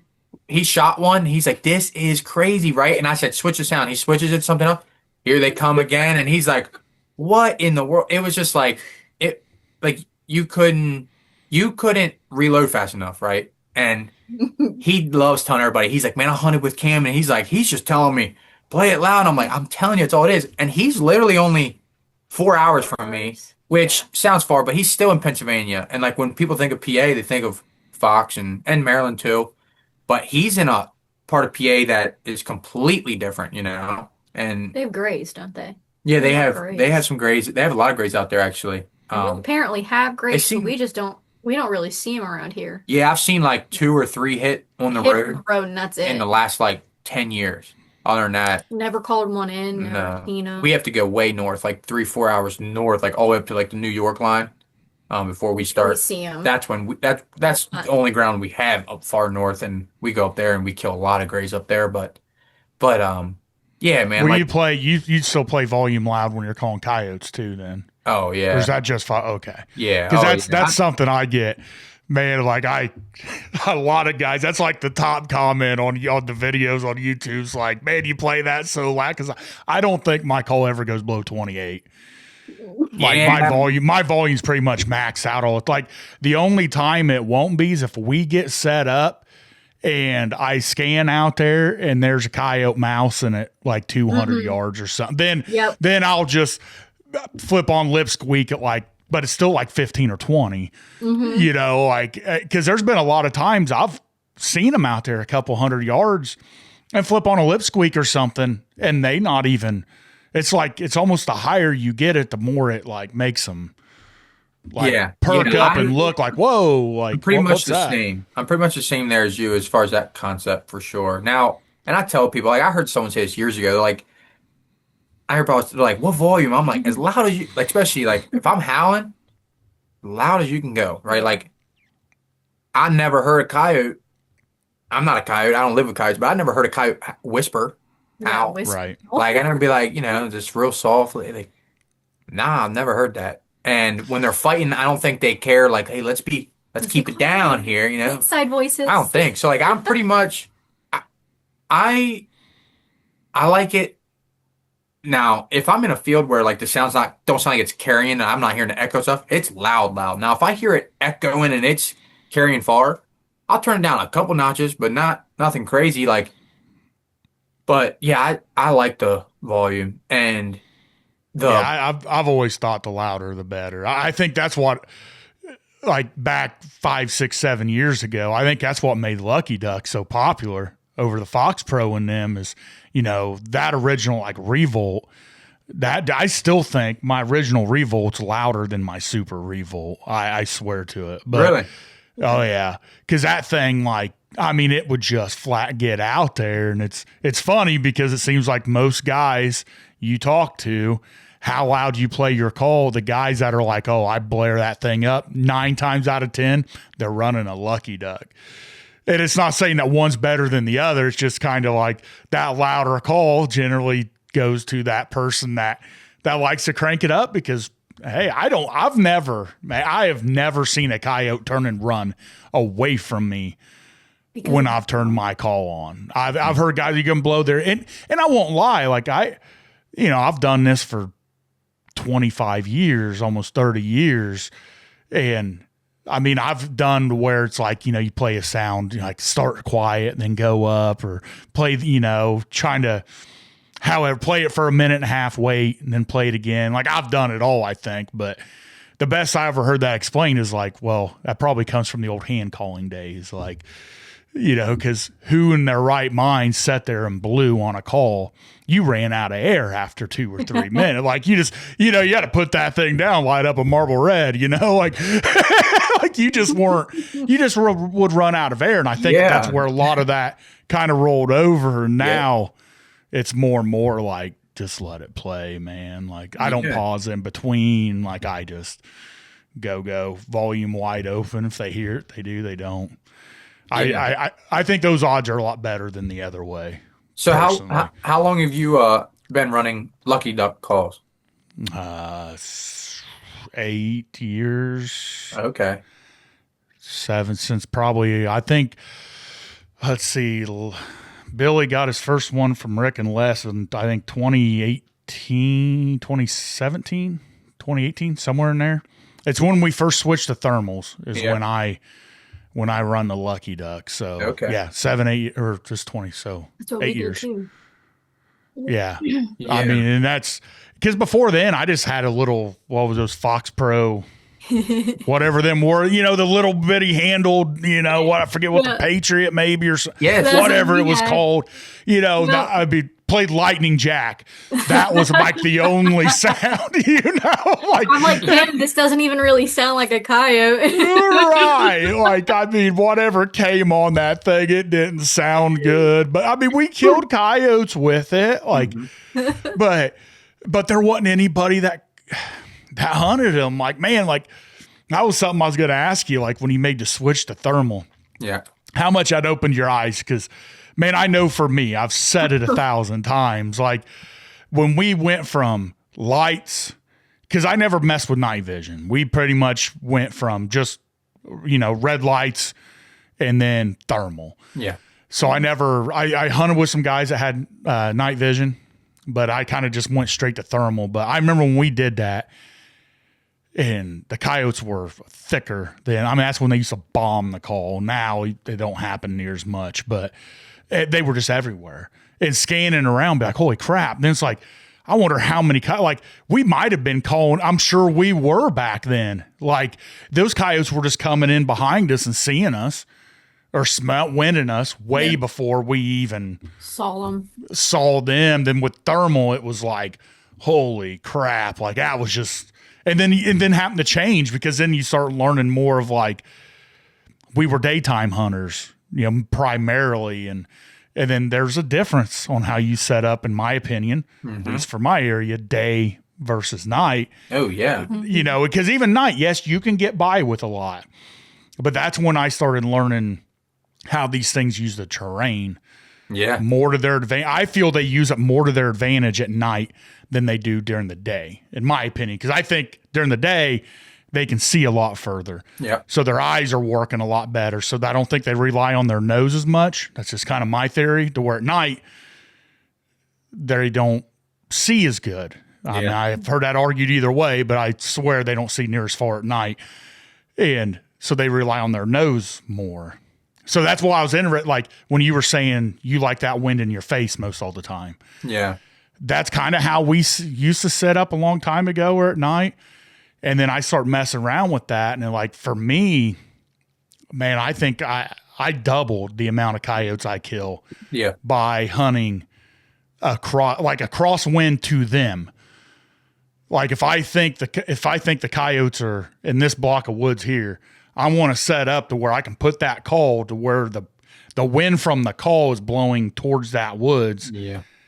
And I will set kind of more back and around to where like my wind's blowing towards a house, towards a pond, towards like a creek or something that, man, like 9 times out of 10, that's not going to happen. Yeah. But yeah, that's just wild to me. Like, but that's different. So that's the difference between hunting in north central Indiana and south central PA. Like it's just crazy how it's different. It really is. There's no.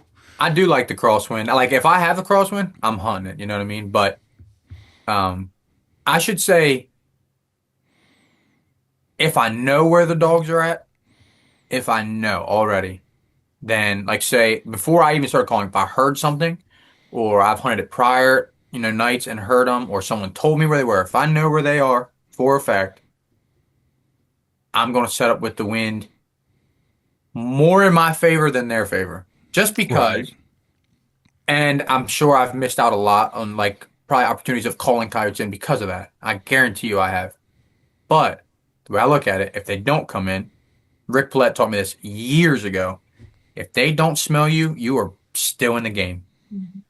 And that has stuck with me. I'm like, yeah, man, as long as they ain't smelled me, I'm in the game. I've been seen.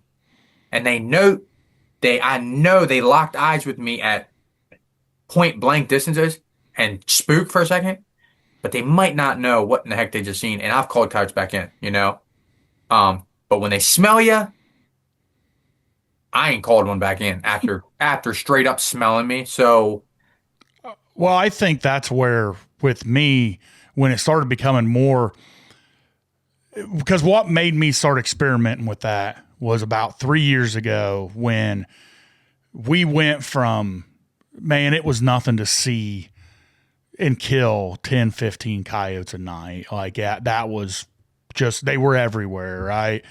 And then you start seeing less coyotes when you start hearing about, oh, this guy. And like, you go back and talk to the landowner. Hey, I'm good to hunt coyotes again this year. Yeah, you are. But my grandson or my nephew or so-and-so's got, then it's like, because then at first I was kind of like you. I'd be like, I'm not hunting it. Well, then I started thinking like where I'm at, we got a road, we're square miles. And it's like, but there might be 10 property owners on that square mile. So it's like, to me, it was like, well, what's the difference between me and 6 guys having the same permission on this 80 or me having permission on this 40? Like, we're calling the exact same coyotes. And then that's when I started noticing, like, man, if I was putting the wind in my face, or even if a crosswind, but if the crosswind wasn't where the coyotes were, they just weren't coming.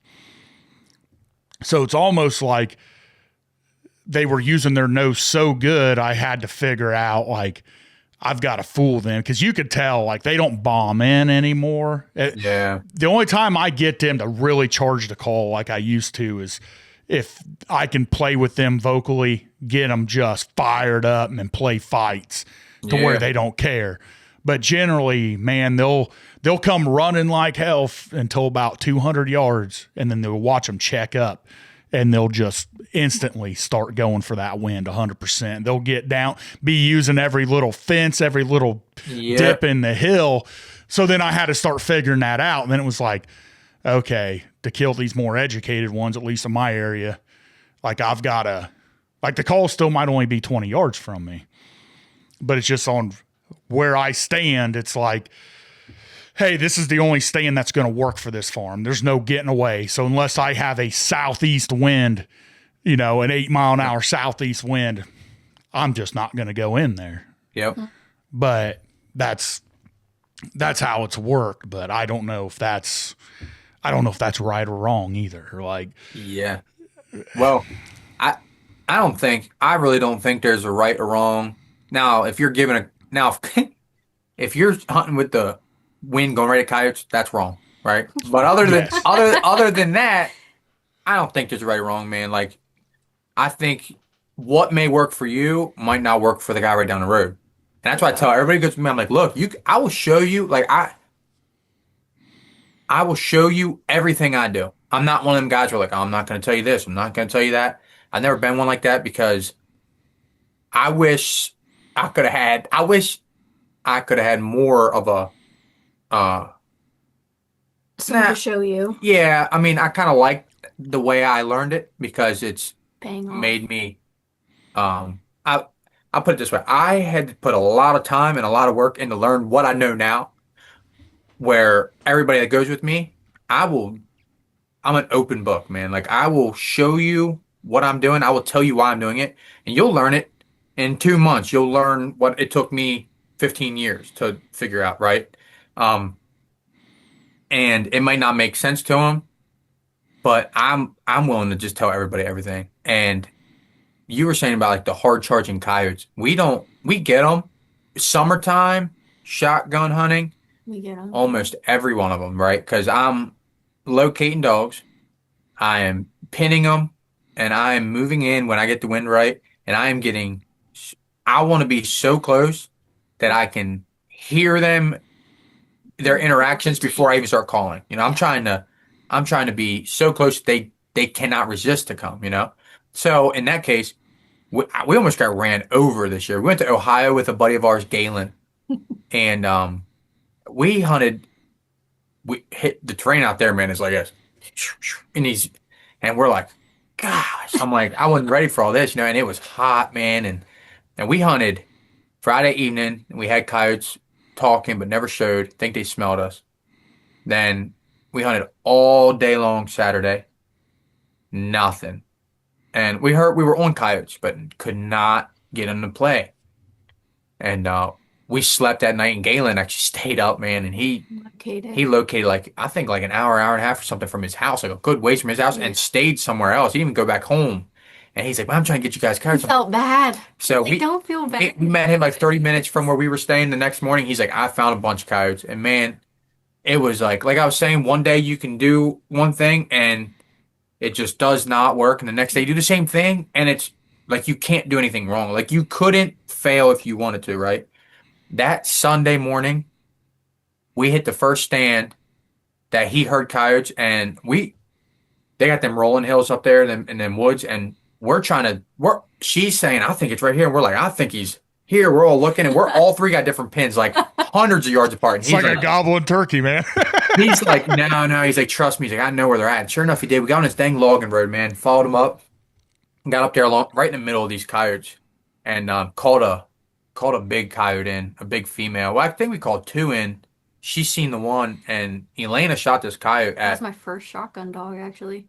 40 yards with a shotgun, and just absolutely flatlined it, right? And we shoot all TSS, but she flatlined this coyote, and the very next stand, we go in, big group of coyotes, and Galen was running the call. He actually runs a Fox Pro. He's running this call, and we hear the coyotes. They're going off, right? Next, you know, he switches the sound to just some submissive. It wasn't even greeting wise. I think it was like I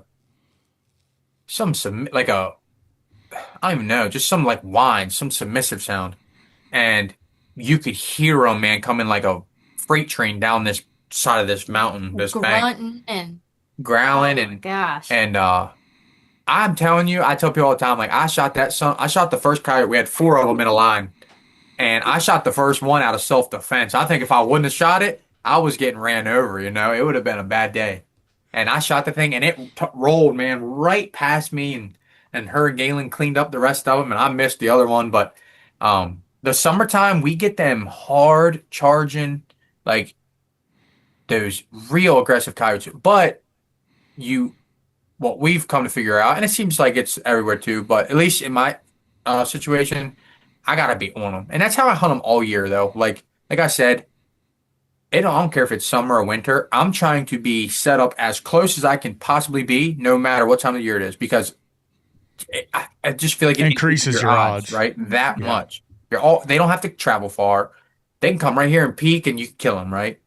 Cameron always explains it as like if you're in your house and you're sitting in your living room and someone comes through your kitchen door, well, obviously you're gonna get up and you're gonna do something Yeah, about you're gonna it. go see who in the heck. If you're sitting here watching TV and you hear someone in your kitchen, you're like, What what? the heck? You're going to look, probably, right? That's what we do. Right. Well, same thing. That's how I look. That's how I typically explain it to people. But in the summertime, you got to be real close, or a lot of times they won't even show. They might talk, but they probably won't even move. And that bubble for me seems to be like nighttime is a little different. They seem to be more willing to travel a little further at night. Mhm.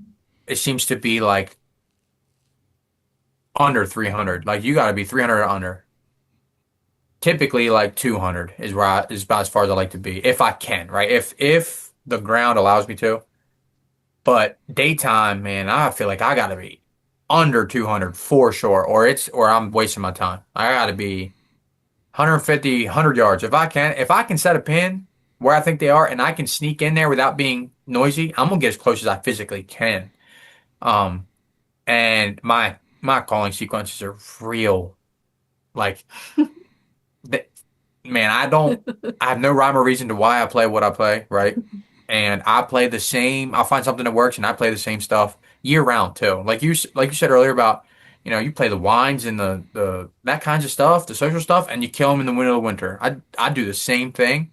But one thing I don't do is, like I said, prey distress. I don't do that much. Now, fun fact, Elayna has grandparents about an hour from here, and they were on a cruise, and they asked me to mow their yard. So I went to go mow their yard, and Elayna found a baby bunny, a tiny little thing, going across the neighborhood road. She ran out and grabbed the thing.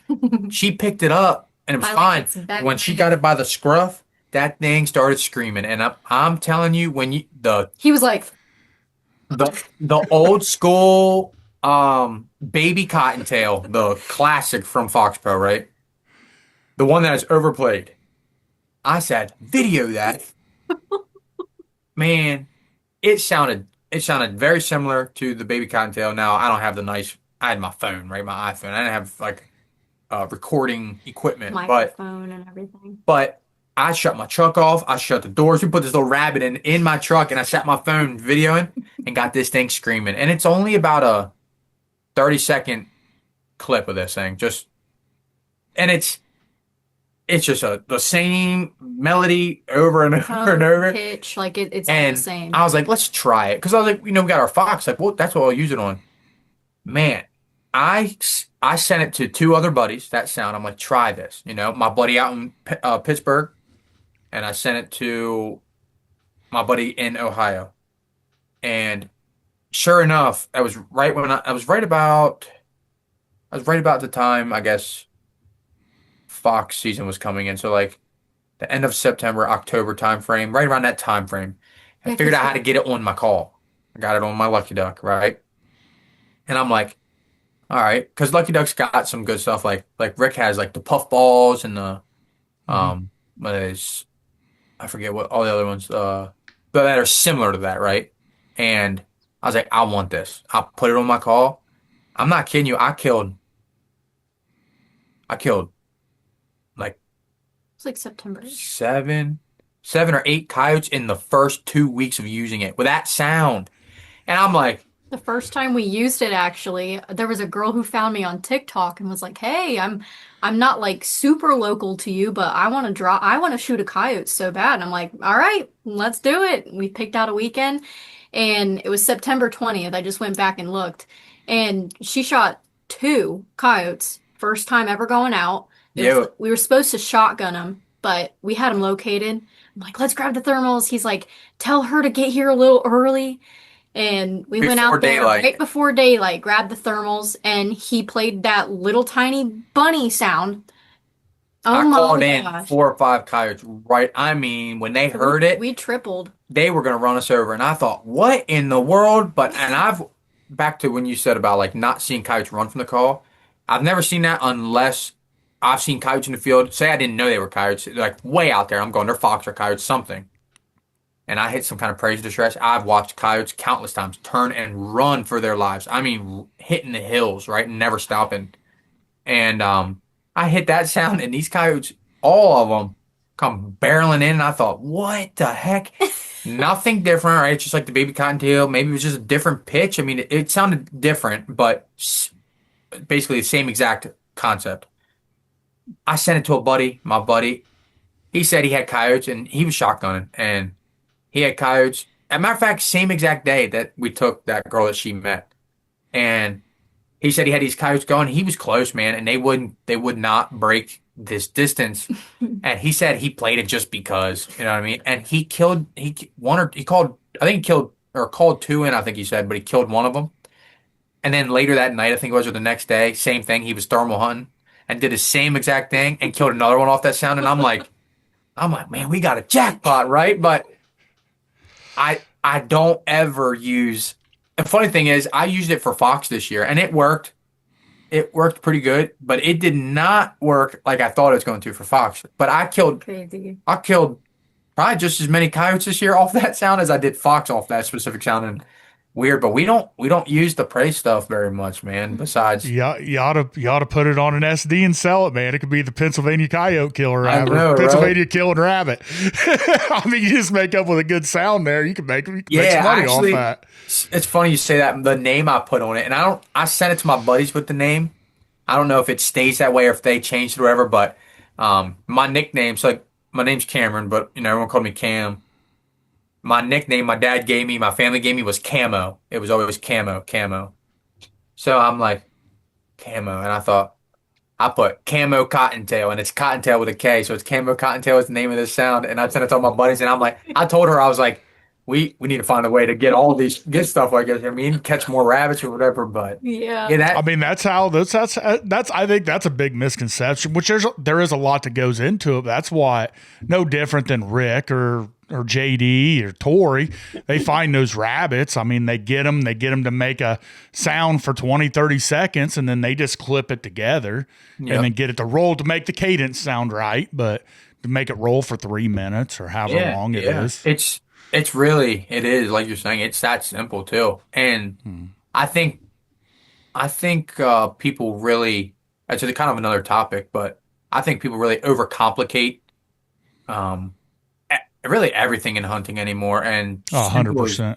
simple as the calling, like just like you see, people are asking you what volume, what sounds, what this and that. It's like, man, like it's really no rhyme or reason. There's really no definite answer on really any of that things that say that this is going to work or this ain't going to work. And people overcomplicate it.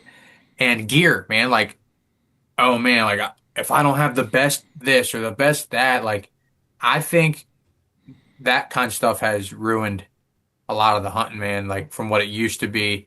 And I think people need to just start getting out there and just hunting, man. You don't gotta have a $6,000 thermal. You don't have to have $1,000 tripod holding your gun in, right? I 100%, because I 100% agree with that. And that's something I push hard is like the $6,000 thermal, all that does is ruin you right off the rip. 100%. Like I really feel strongly about that because you get out there and you think that $800 new Super Revolt 2.0 and that $6,000 Pulsar, like that's going to make you, the fat boy that. I'm sorry, that right there doesn't kill jack nothing. Yeah. It's all up here. And, sometimes a lot of your better hunters have something in common. Yep. It's just like how you said you started. And a lot of guys that did this before a thermal was even a thing. And then you learned to hunt. You learned the movements, the mannerisms of a fox, of a coyote, of a deer. It's yes, they're all the hunting's a little bit different. A coyote hunting is somewhat of a league of its own, but I look at that. Killing a coyote to me is no different than getting after a 5.5-year-old mature buck. He has got his own pattern, he's not doing what the rest of the herd, what them other 30 does are doing. Yep. He's doing his own thing. He's sleeping off by himself. He's doing his own gig, right? And I feel like coyotes, like they do their own thing, right? Like, and you just got to figure out, okay, a lot of times just setting a call in the middle of fields, everybody can get lucky, right? Like yep. A squirrel can find a nut every now and then, but like to consistently do it, I can't agree with that more. That bugs me more than anything is when I see that. Yep. And it's like, and you could almost spot them every time on social media. The guys that went out and they had 2 or 3 standout nights and they think they're something. They're posting pictures like, look at me. We killed 8, 10, 15, whatever. And then you never see of them again. It's like, because you just went and killed what was in your area and you've had your butt handed to you now for the rest of the season. Or, more people came in and then that's when you see the 1,800 thermals for sale in March when everybody's like, well, I'm done with this. I'm going to go, go golfing or boating or something, whatever. But that's hilarious. I say that so that is actually, so I'm so glad you said that because I pick on my buddies a lot. And something me and my dad have always said, and it's not a knock on anybody, but it's something we always said, like the stuff that people don't see is the time that we put into this, right? Like I can promise you, I never got good at shooting a bow because I didn't shoot my bow. I can promise you that. It's because that's what I did, right? I never learned anything about hunting or because I didn't care or put the time and effort into it. I never got properties because I sat in my couch and didn't talk to people or put the effort to it. Like the stuff that people don't see is the amount of time that you really put in, and like that's not even hunting. It just goes towards that like 30-minute stand. Yeah, all the work that goes into 5 seconds, right? Yeah. The 5 seconds is all it can take. And that's the stuff that goes unseen. And I pick on people all the time, like everybody wants to be everybody wants to be the greatest, coyote killer, turkey killer, dude who kills the biggest deer every year. But Don't want to put the every, time in. every one of those people, you, like you said, the guys that are killing constantly, right? Coyotes. There's a reason they are. You see guys who are killing big deer. There's a reason they are. Um, you name it, man. Turkey hunters, guys who can go anywhere. I have a buddy I went to school with. His name is Dalton. Dalton Hughes. Some people may know him because he's out in Illinois now. I think that's where he's at. But he was right here in my town. And if anybody's gonna kill a turkey, man, that boy right there is gonna kill a turkey. Him, it don't matter who's with him. He could take a brand new hunter. I got a lot of information off of him, man, just this past year because I was getting my butt handed to me, right? And I'm like, Dalton. And he's like, dude, you're not doing anything wrong, just da da da. And then next you know, I killed one, and it was cool. But that guy right there, like, you see the guys who are repeat killers, there's a reason, and they all have something in common, and it's the work that they put in, man. And it's truly, they're going to put more work in than other people. More time is what I should say, more time Right. than the others, right? And I tell my buddies all the time, I'm like, man, y'all would rather be golfing. That's what I tell them all the time. Like, I'm like, y'all just go back golfing or something, right? I pick them all the time because I'm like, go do that stuff, leave this to the big dogs, right? And me and my dad always said that. My dad used to be like, would you rather be golfing? I'm not kidding you. I'm like, I never golfed. I don't golf. I never have. But that's just what we always use. That was just, so when you said about golfing or boating, it's funny because I tell all my buddies, I'm like, man, you need to just go golf or do something, and because really, dude, it's just when we could be out doing that kinds of stuff. Right? I could be out, having cookouts. I still have some time. I do stuff with our friends and whatnot, but dude, if there is a spare time that I have to be out in the woods, if it's not raining, it's not, dark, or we don't have a wedding or something that we have to be at, like, Even then, sometimes Cam's like, "Oh man, it's such a beautiful day to hunt." yeah, I'm like, Oh, man, I'm 100% that way. Like, you can ask anybody, any my friends, and my life is 100% set up around hunting. yeah, me too. That is it. And anybody knows. I mean, heck, even the guy I work for, they know, which, I farm for them. And harvest is in the middle of October, but Trav will be like, well, Zach must be on a buck because I'll disappear for a week. They won't even hear from me. You're like, well, it must be on a buck somewhere. Like, but yeah, I mean, but that's how, like, the must be nice crowd, that's what they don't understand is like the amount of time I put into it. But that's how I'm able to harvest a nice buck every year and kill the coyotes I do, kill the turkeys I do. Cause they don't see, you might get on YouTube and the 10 coyotes we killed that night's in like a 25-minute video. Yeah. But it's not everything else. Right. But you didn't see the 3 nights, because we hunted almost every single night this season, or every 2 or 3, anytime you have an opportunity. We might have only went out and made 6 or 8 stands, but we were going. It's like, well, they didn't see the 75 unsuccessful stands from October to December, whenever that was, 27th, to have 7 go 10 for 7. Like, they just see that, and it's like, yeah, but I mean, messing your sleep schedule up. Yeah, hunting all the way till daylight, sleeping for like 2 hours in the middle of the day. Yeah, and I don't do anything else. I just flat don't. All my friends, like, I don't have that many of them because it's like people that other hunt with you too. That's like a problem I always had growing up. I was the only one out of any of my friends that just life revolved around hunting. It was always like, for most guys, like, oh, it's gun season. So you go dust off the 870, blow the cobwebs out of it, might shoot a beer box to make sure, I can hit somewhat good, and then go to the woods. To where I've spent all summer, at least flinging 5 or 6 arrows. Come October 1st is when our bow season comes in, and I'm in a tree, right? Like somewhere. And then once I find a buck I'm after, then it's like, Yep. Nobody even asked me to do anything. 'Cause they're like, that's not It's my like all wife. summer we're preparing just for October. Yeah. Right. Yeah, for one. And that just goes from like literally like putting the cameras out and like we saddle hunt now, so we don't really have to put tree stands up. But like if we had a lock on that we wanted to put on, we're in the woods putting in that time and we're sweating our butts off. And you don't bait in PA, but you're allowed to in the summertime. It just is it a month? 30 days prior. 30 days prior to. Unless Similar to ours. unless you're in a zone that doesn't allow it due to diseases and stuff like that. Yeah. But like we're carrying 50-pound bags of corn in, and we're still old school. We use SD cards. We don't have cell cams. So like we're going back in there, walking in. Like So that's I mean, but there's an argument to be done there because I'm doing a test this year.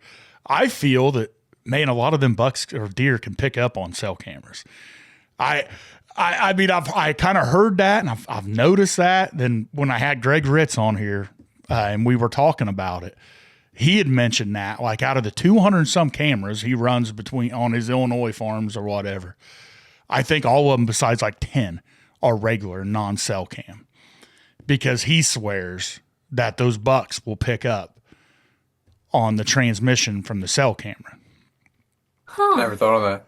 And a lot of those big time buck hunters now they don't mess with those. They will run SD cameras, SD cards. They won't. And it kind of, cause like I got to put my phone on airplane mode when we're doing these podcasts. Cause if my phone is anywhere close to what's going on right here, you start like, have you ever got a text message and been listening to radio and you hear that static before like 5 seconds before your phone rings or a text message comes through? Well, that's what they think is whatever that's called when those cell cameras are pinging pictures, whatever that is, that frequency. And that's where you hear a lot of these coyote, like now, what are these sound bites of high frequency, high freak. And they say animals can pick up on that high frequency. So that's a tidbit. So don't be like, oh, like we just have SD card. Like that's actually probably better. Like there's a lot of. We don't know anybody. I mean, I don't know anyone who still uses SD cards around here. At least No, they don't want to go in. I mean, I totally understand it because it sucks sometimes when it's 100 degrees, really hot, and you gotta carry through a pound bag of corn around an entire cornfield. Yeah, Man, but that's the stuff that it goes into all of it, and then people like we don't just like pick up our bow a week before season and sight it in. No, we're like constantly shooting our bow. It's an everyday thing after work, so we owe it to the deer. Yeah, that's for sure. And all that work that gets put in that people don't see, all they see is they shot another coyote up, they shot a turkey up. Picture. You know what I mean? Oh, and it can come out as, jealousy comes from that stuff. Mm-hmm. It must be nice kind of people. But it's like, come on, like, I'm no different than nobody else, dude. Anybody else can do this stuff too, right? It's just, how bad do you want it? Yeah. And that's everything, man, in life. Like, you want to be good at something, well, you're going to put the time in to figure out how to be, good at it or somewhat, at least good enough that you're content with it. And it was actually, I don't have I mean, I say that all the time. I don't have like a big jacked up truck, the truck, because I've always grown up, like, I just like, man, like I'm going to have an there's no way I would have an $800 or $1,000 a month vehicle payment when I'm like, no way. Dude, I want to, because I want to, I'm going to want this bow or this gun, like, the scopes, like none of that stuff's free. Exactly. So like, and for us, it's doubled. So, right. That's what and when everyone, and it must be nice. I'm like, it's real nice. I got to buy 2 of everything. You know what I mean? I gotta scout for me and her. You know what I mean? I'm like, right. Goodness, not that she doesn't do it. She does it too. But I play I carry a heavy load as a lot of men do that have either children, fathers with their kids, or even, women who have kids to teach them to hunt, but men with their wives or girlfriends, whatever, you feel somewhat responsible to put them in the best situation as possible, and that could be stressful, you know. So like this year, Certainly. turkey season was coming up, and I'm going, oh my gosh, I'm like, this is you know how it is with turkeys, man. They drive you crazy, and I'm thinking this is going to be hard. Every year you think this is going to be hard enough for me. How am I going to do it for you too, right? So I'm like, And this is really like this is our second year, like fully, like the last, well, we're going turkey hunting, well, I grew Right. up turkey hunting my whole entire life, but I grew up bow hunting, right, for turkeys. And Well, that's all you so want that's to all I did. So do. I called in quite a few turkeys growing up with my bow, but I never had a blind. I didn't really even know what I was doing, to be honest with you. I just got lucky being where a turkey was, and I had Wasn't really normally, yeah, like normally late morning things where turkeys just they're coming, no decoys, no yeah. nothing, and never could get a shot opportunity at them. And last year I took her out, and I was like, I'm gonna get you to kill turkey, and we came close a handful of times, never got this seal the deal for her, and I was like, all right, this year. We're doing I it. was like, I'm getting you a turkey. I was like, we're both gonna kill turkeys this year, right? Together. I was like, not just me, not just you. I was like, we're both gonna do it. Well, dude, for 2 months prior to season, I'm scouting, driving out, checking fields. I'm roosting Every birds day. every night. I get off work, I rush to the gym, I work out, and I mean, Go straight to the straight to the woods. woods, and I'm running back through the fields trying to find where I think turkeys are and roost. I'm listening, right? For 2 months. Then season comes, and soon as season gets here, all of a sudden, there's no turkeys to be found. Turkeys aren't gobbling. I'm like, oh my gosh. And I told her, I was like, listen, I don't care. I don't care. Turkey comes in, you shoot it. If it's over here, you can't shoot it, I'll shoot it. You shoot it if I can't shoot it. Like, just let's kill a turkey. And our season started May 2nd. That was a Saturday. I hunted that whole entire week. Didn't hear a thing. Didn't see a bird. Didn't hear a bird. I'm like, oh my gosh. Everybody I know's killing birds, hearing birds. Like they're just all around. I'm like, And in PA, you can only hunt till noon the first yeah, 2 weeks. yeah. You can only hunt no the first 3 weeks. I think Or it three is, and weeks? then the last 2 weeks of the season you can Hunt hunt all all day. days. So So he's going to work and can't hunt. And he's like, I literally can hunt Saturday. And then till it opens up all day long, yeah. So I'm I can hunting, hunt the evenings. and I was hunting Oh, that sucks. 2 states, hunting Pennsylvania and West Virginia. Hunting, you can't hunt Sundays here, but you can in West Virginia. So I would hunt Saturdays here, Sundays in Sunday. West Virginia. Then I would scout every day through the week and roost. She would hunt in the mornings throughout the week when she was free. And then I was still scouting after work. And then Saturday, Sunday again, PA to West Virginia, doing that for the first 3 weeks, right? And she goes out the first Friday of our season. So like basically the first full week. And we had a bird that we thought was in an area that was there like 3 or 4 weeks prior to season. We tried roosting that thing. Tried finding him once season came. Nothing. I'm like, he's somewhere else, right? He's not even around here. And Elayna got on that bird. I'm hunting, right? Or I'm sorry, I'm working. Working. I'm at work. I had a plan though, like 2 days prior, I'm sitting in bed. I'm like, I'm gonna set up right here. Mind you, I know the basics of turkey hunting, but I'm like, this just looks like a really good spot.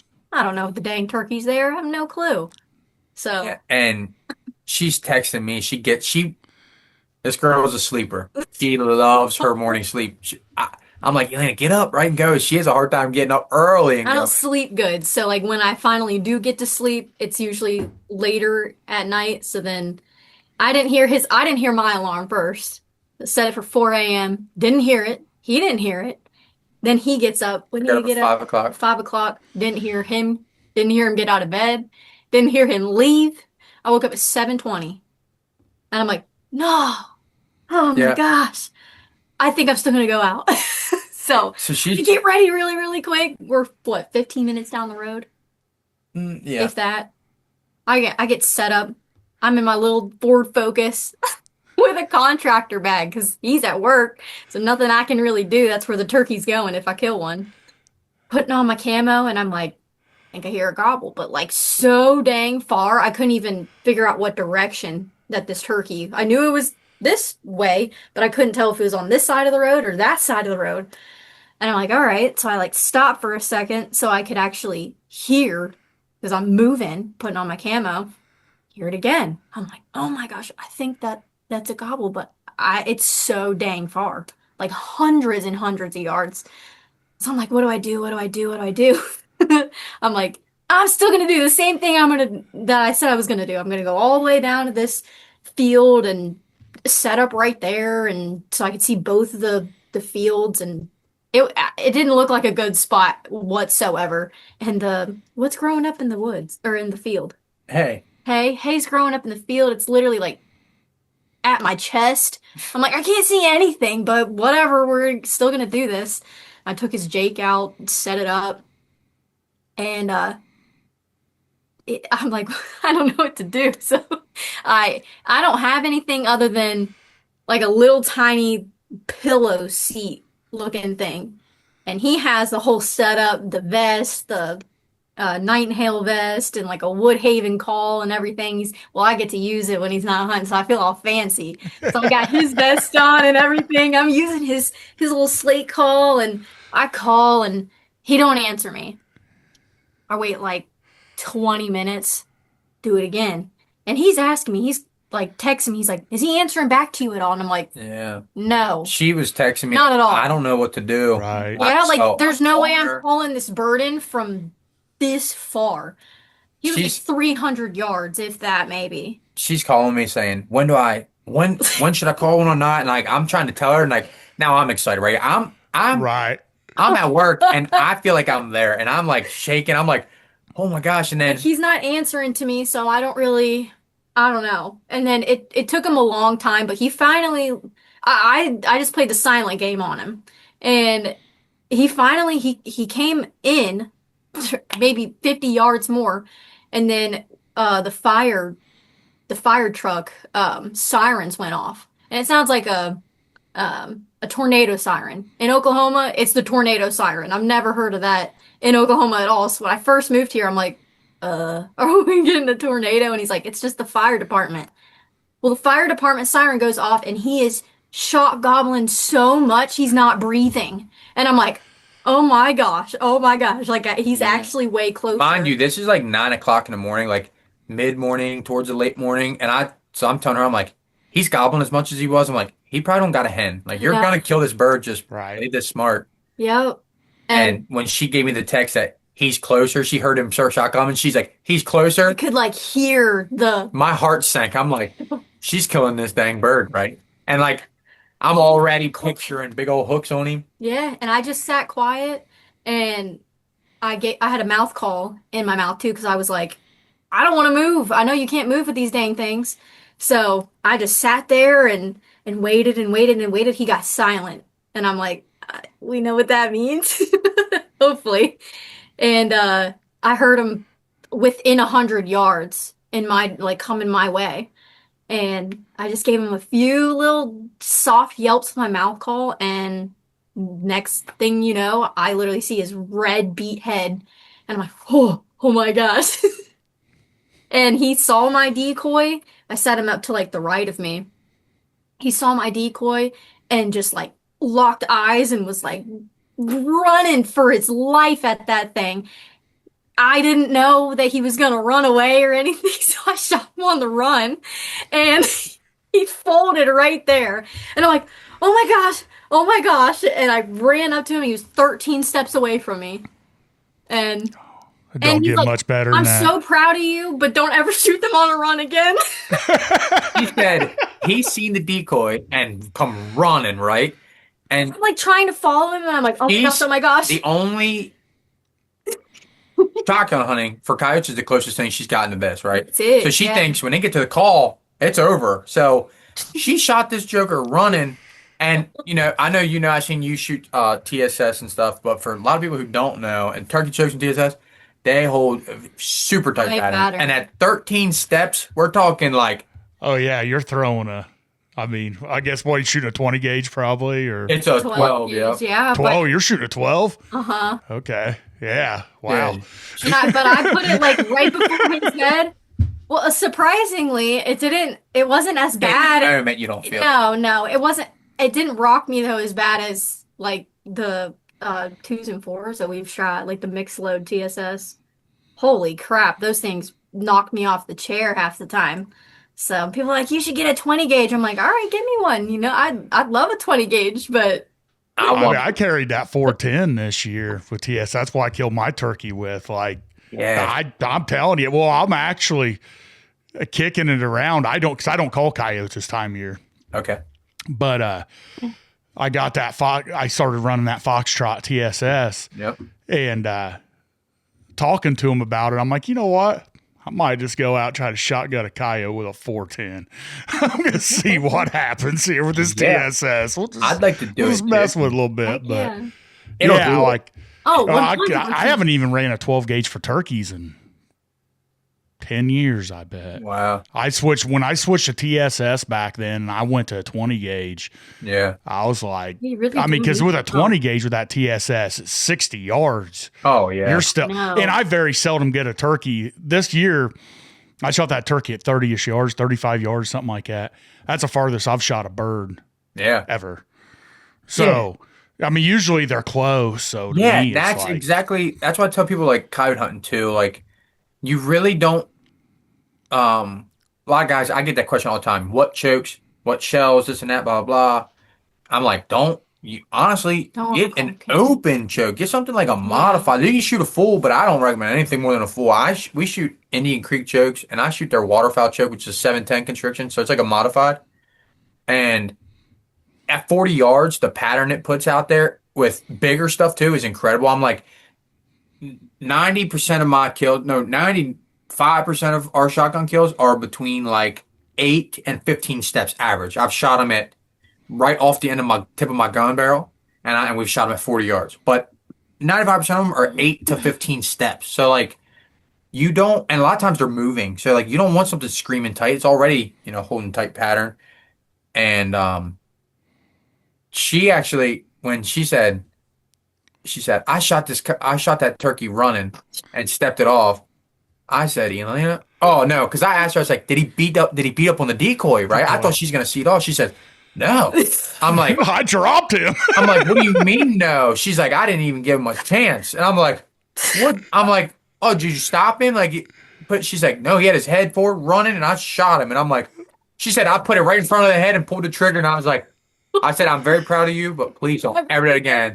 This stuff's like a mortgage loan, right? For a shot. I'm like, please don't do it again. But It's a $20 hip shot.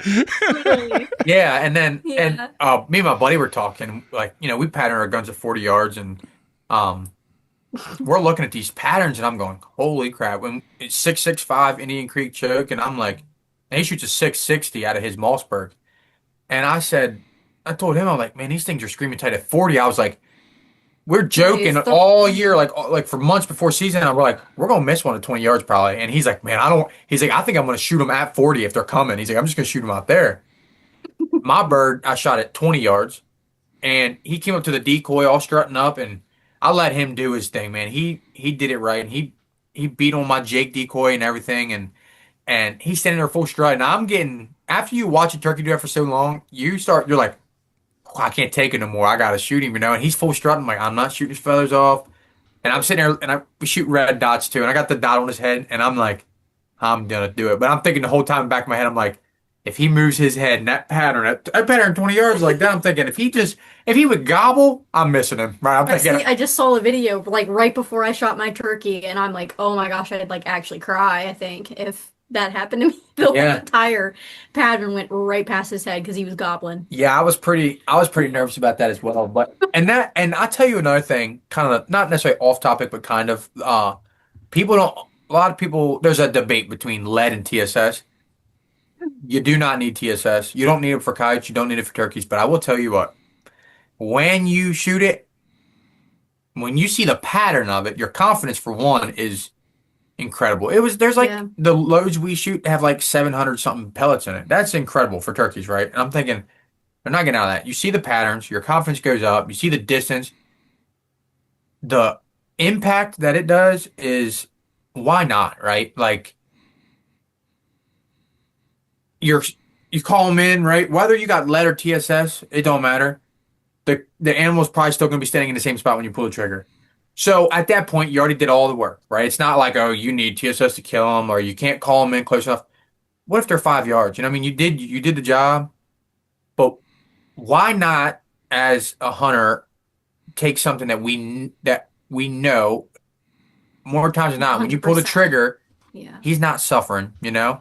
And the I talked to the guy, that I shot his shells this year and told him what happened. I shot my turkey at 20 yards and his neck itself was broke. Like when you grab it, his bone, like his neck bone was completely broke. And he's like, "What?" And I was like, "Yeah, like she shot a coyote last year at 40 yards head on, straight through the chest and broke its back legs, broke the hips At 40 at yards. 40 Wow. yards." And I'm like, people don't understand. And I've shot Lead's not doing fox that. and I've shot coyotes at 20 yards with lead and lost more than I've killed, So What'd you shoot that coyote with? it was Like what- actually a foxtrot 2x4, 2x4. 2x4? Load. 3-inch 2x4. Yep, stack loads. We actually shot foxtrot 2x4s, threes, and fours, and killed lots of coyotes with all of them. I preferred the threes and the fours, or the threes and the 2x4s. They patterned. Great. Really, the fours were nice because they had more pellets and they did pattern good. But the 2x4s and the threes, it just seemed like everything was so dense right in the middle. I had such a beautiful pattern out of both of we shoot 870s most of the time. I do have a Remington V3 semi that I just got this. I just get that this winter sometime. Mm-hmm. So I'll be trying that this year. But the turkey loads we shot this year was made by Foul Forged. And that was actually the first time I never shot TSS for turkeys. Even last year I didn't shoot them because I was always the Longbeard XR does it long, and they do, man. And like they've killed more turkeys than probably anything, right? But like our one buddy, 40 yards. His pattern with the long beard is insane. yeah, I got a buddy who shoots the Longbeard XRs. He shoots TSS as well, but he patterned both. At I'm 40 like, yards, I don't even need TSS. he used one of them 12-inch round like splatter targets. Right. And the pattern looked just the same out of that Longbeard. Now it's a 3.5. That is number 6s.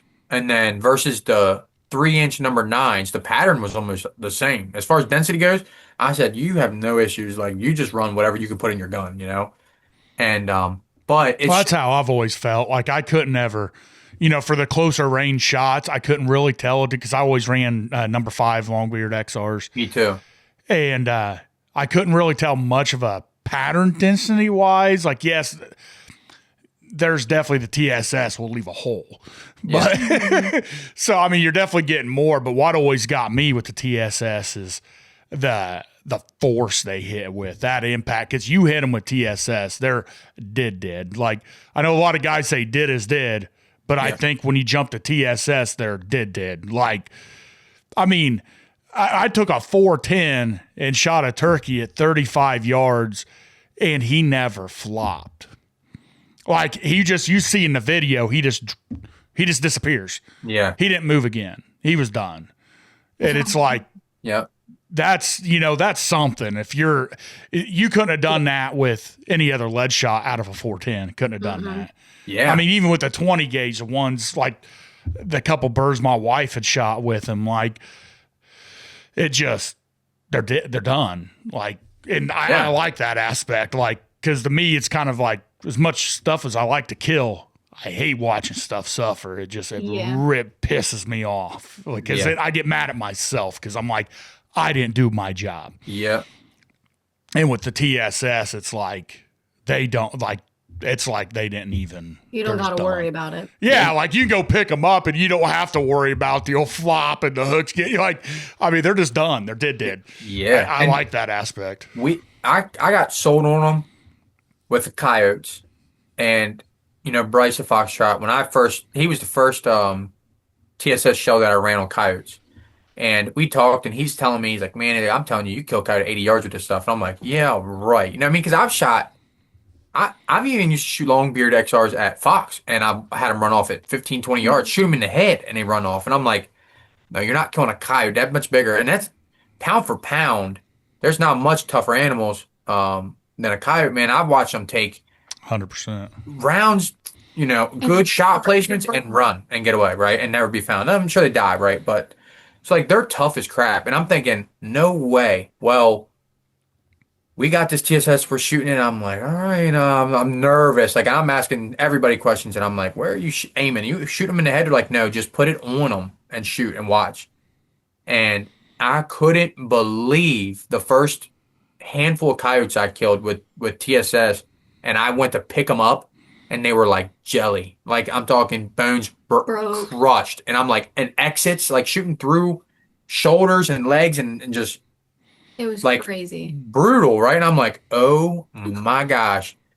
I about have to feel bad if I get one right there at 10 steps and I put a whole wad right into his chest. I'm excited to try him this year. I had Bryce on the podcast, which he's actually only 30 minutes from me. No, really? Wow. Yeah, which I thought was crazy when I found out where he was from. I was Yeah. like, well, this is badass. But talking to him, that's what he told me. He's like, man, he said 80, 100 yards all day at this TSS. And I'm like basically the only thing I have ever purposely took coyote hunting was Hornady nickel-plated BB. Yeah. That's what Les Johnson shot. That's what Yeah. Zach Feiger thought he had to shoot, right? Yep. Like, I mean, Les was my idol growing Me too. up. I mean, my best friend filmed for Les for years. Like, I Wow. know Les personally now. Like, it's this nickel-plated BB, right? But it's like, yeah, I know. Like, there's guys like, oh, I've dropped them at 60, 70 yards. And it's like, man, I've always looked at that as like definitely a 40 and in, but a 30 and in to be, in my opinion, highly effective out of a 12 gauge. But when I hear that with that, I'm like, dude. So, I mean, I'm definitely gonna be calling some this summer, and I'm excited to try it because hearing what you're just telling me, and Yeah. like I just never really went down that shotgun road before, and it's like, but with that TSS, like I mean, it's expensive.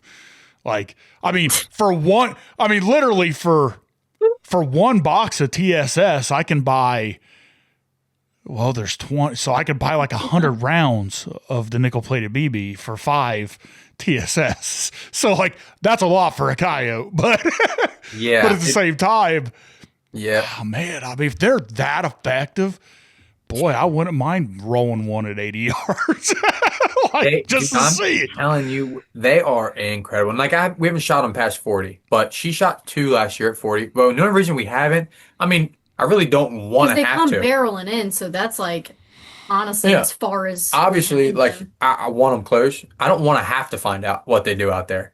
Mm-mm. But they have not failed us yet. Like when you put it on them and you know you hit them, you know you hit them because they died right there. Like they're not they are brutal. And if you think, oh, I think I hit him, but he ran off, you probably didn't hit him because you're gonna even if one of them BBs hits one of them things, you're gonna know. They scream and flip and flop and like it don't take much, man, out of that stuff. It hits. I don't know how true it is. I heard in a video somewhere that a number 9 TSS load is equivalent to like energy wise to like a number 2 lead.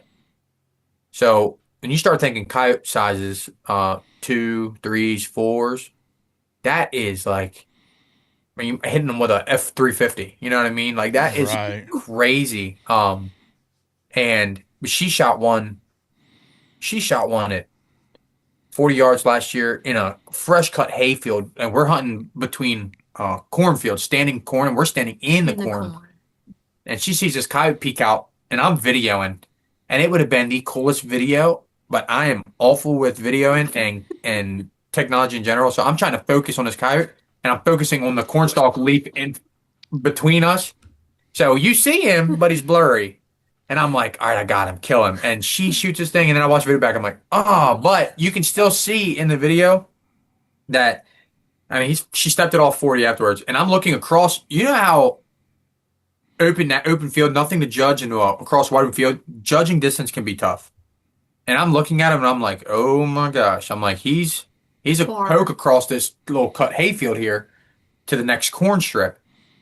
And I'm thinking, at this point, he came out. My call was off. It was not playing. I was looking for a new sound, and I was getting ready to play a fawn distress sound and just see if I could get him to show up. And I was like, yeah, I'm playing that. And she's like, Cam, right there. And I'm like, oh, I can't turn the call on because he's only 20 yards, 25 yards from the call. And he's already and it's in the open. I'm like, if I hit it, I might screw us up. And So I was like, he don't it's, see I nothing. said, we're going to find out what it does, right? It's now or never. And man, she put her dot on that thing and pulled the trigger. His head slapped his butt and just laid there. And I'm like, whoa. And she Got him. stepped it off and it was 40 yards. And I thought it was further, but I was like, no doubt in my mind that it's 60 yards, 70 yards standing there like that. They are in Yeah. trouble. Like, I don't want to have to, but I will not hesitate. If that's what I got, I will shoot at them, because the stuff's real. And Bryce makes a good load too. Bryce makes a really good load. And let me see. I think I've been around a handful now from my personal shooting and from buddies shooting Foxtrot to the Foul Forge Apex. stuff to Faded Raven, Apex, and by far the best stuff that I've seen on paper anyway, because number three from Apex and number three from Foul Forge or Foxtrot or it's number threes, right? So and they're gonna hit the same. As long as the pattern out of your gun, whatever's gonna shoot the better, is really gonna be what it comes down to. So at the end of the day, they're all just pretty much the same, but you get one that shoots the same a good pattern.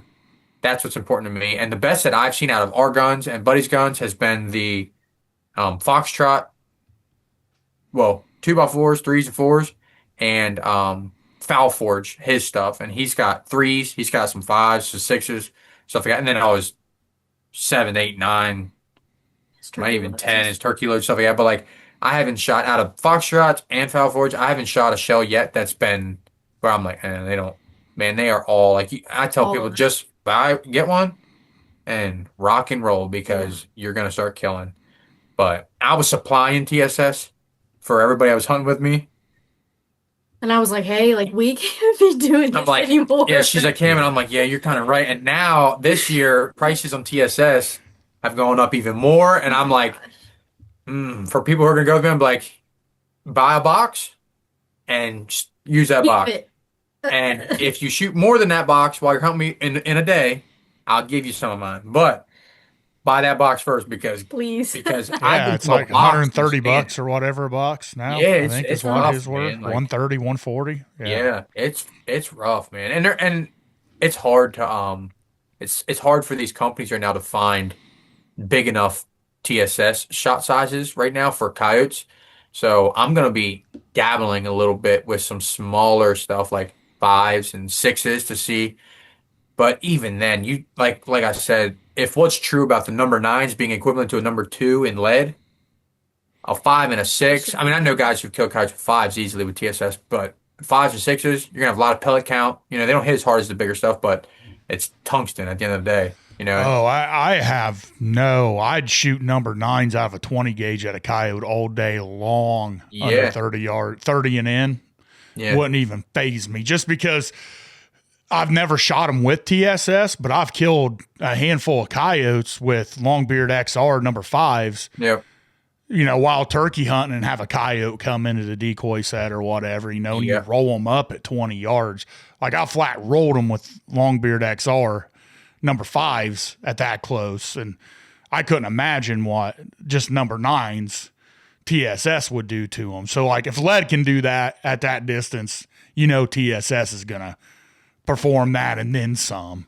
Yeah. And that reminds me, you saying that about the 410, another company I forgot to mention, Verdict, they make their TSS loads, and we seen them at the Great American Outdoor Show this year, and talked to them. And a buddy of mine had bought some of their shells to try them, and he said that the guy who works there said that some young boy shot with a single shot 410. Yeah. I think it was 9 shot or 10 shot, and killed a coyote. I mean, flatlined a coyote at like 25 yards, wild turkey hunting, and the 410. Yeah, and just so I'm thinking, man. Now, mind you, it's probably also turkey choke, and it's probably real tight. You might have shot him in the head. It's hard to say, but if it's doing it, man, there's no doubt. I know 410 will do it. 20 gauges, 16 gauge, whatever. Like even them smaller shots, TSS is just a whole. Tory Cook killed a coyote. Like 100 yards. Yeah, like 94, 96 yards, steps or something like that. Or yards or whatever. Like And I think he's done it like 2 or 3 times now. And I'm thinking, what in, and I'm not talking shooting them and then he run off, like killing them there. And I'm thinking, what the heck, And he shoots a 870, just like we do, simple old 870. And I think he actually shoots the Indian Creek 680, which is their Predator choke. And then I think he shoots number twos, but I think he shot twos and fours and all sorts, but I think for the number twos, but man, I mean, 100 yards with a shotgun. Like I remember growing up and still to this day, I'm taking small game loads, hunting squirrels and like shooting them at 20 and 30 yards out of a tree and they hit the ground and run. And I'm like, what? So I was always like, no, you're not killing a coyote like that. Like, might get lucky. Oh, it No. definitely. I mean, if you're somebody that's like with the mental aspect, like I'm going to go shotgun coyotes, I think TSS has got to be the only way you can go because, I mean, that's why I don't shotgun as many because I just honestly got tired of carrying both guns in the field. Like that's when I go calling during the day, like I'd have the shotgun over this shoulder, the rifle over this shoulder. And when I got into filming all my own hunts, then it's like, then you got all your camera gear with you. And like, that's just a lot of crap you're dragging in and out. And then it was like, man, when I first started filming my own self-filming coyote hunts, like I have mad respect for guys that can shotgun and self-film. That's mad respect right there on my part because self-filming and shooting them with a rifle, I can get them to stop anywhere from 0 to 350 yards, let's say, and like plenty of time to get the camera on them and get them shot. Shotgunning them, generally, like you said, they're coming, right? Like in the areas I'm hunting, it's a tighter cover, so you want to have good footage. You just don't want to have just the cameras on and boom, they're shot. Like you want to have good footage. So I shot that year, I don't know, 8 or 10 with a shotgun and not the first one on film. I could never get the camera over. And I was at then, before I kind of got the producer brain of like, if I can't get it on film, I'm not going to kill it. Like that took me a lot to learn. And with coyotes, it's still really hard because I'm really mad at them. So like, it's hard not to do that, but you got to have that mindset of, if you're doing it for YouTube or whatever, if what's the kill, and this is sad to say because this is kind of bad, but like the kill means nothing if you don't get it on film, right? And especially if you're somebody that goes down the road with sponsors and all that, you're expected to get it on film. So, yeah. But you carry all of this in, and then it's like, I'm just dumping these things right and left, but I'm not getting them on film, and it's out of focus. It's always something stupid happening. And I was like, you know what? I'm done carrying this shotgun. That's just one more thing I'm taking in the field that is over my shoulder. This is ridiculous. I'm not doing it. But now I'm like, the TSS might change that for me because do it now, because like I said, I was kind of that 40 in type with the shot or 30 in, with the shotgun. Now it's like, if I can roll these things up confidently at 80, possibly to 100, well, that just opens up a whole new can of worms because at least if they come dodging in to the call and then they kind of, roll out, generally they'll just run another 30, 40 and stop. Mm-hmm. So it's like, well, with TSS, I might shotgun a lot of them at 50, 60 yards. I don't know yet. You will. It's definitely changed the outlook for me anyways. It has. And kind of touch back on the self-filming thing. I have crazy amount of respect for people who can self-film. I mean, I see people do it like, deer hunting and bow hunting. And I thought that'd be tough to like, how do you stop the camera and draw? And it's like, I've never even tried it with deer, but I started self-filming this past year for coyotes. And my gosh, and it's, shotgunning and they're close and they are flying around. And not all my stuff's great. It's summertime, so it's like. And I told myself, foliage on the trees. It's tough. That's what you're seeing, really. And it's like, if we don't put because I'll go and edit the video and I'll put like actual like arrows, so you can be like, well, coyote is there. Yeah, because sometimes like I know they're in frame somewhere, but I'm not like zoomed and focused on them, and I'm going. And I don't have the best of the best camera. I mean, it's for just a camera, not even a good lens. It's like $4,000. And then you're getting into the prices of the lens that we would need. So I just, and oh, and with today's technology, an iPhone, like these new smartphones, their cameras enough are really good, especially at the yeah. distances that we're doing. So this year, I'm doing a lot more filming with my phone and figure out how to get that set up. But I think probably half of our kills on that we could get on, we couldn't only get. We killed a lot of coyotes this year with shotguns, and we didn't even get I think you we didn't got scratch one. the surface on what we could get on film this year. I So I think you didn't get to got post one. many videos. I didn't get to post much because a lot of stuff wasn't on footage on film because I couldn't figure out Just how to get it. ourselves, like shooting. Yeah. That's really all you can do. Yeah. I don't know how people do it. Yeah. I And would. I don't I mean, especially with like your guys' situation, it's cool because you get to hunt together all the time. Like, I would almost be like, hey, like I run a Canon XA60 mainly, Okay.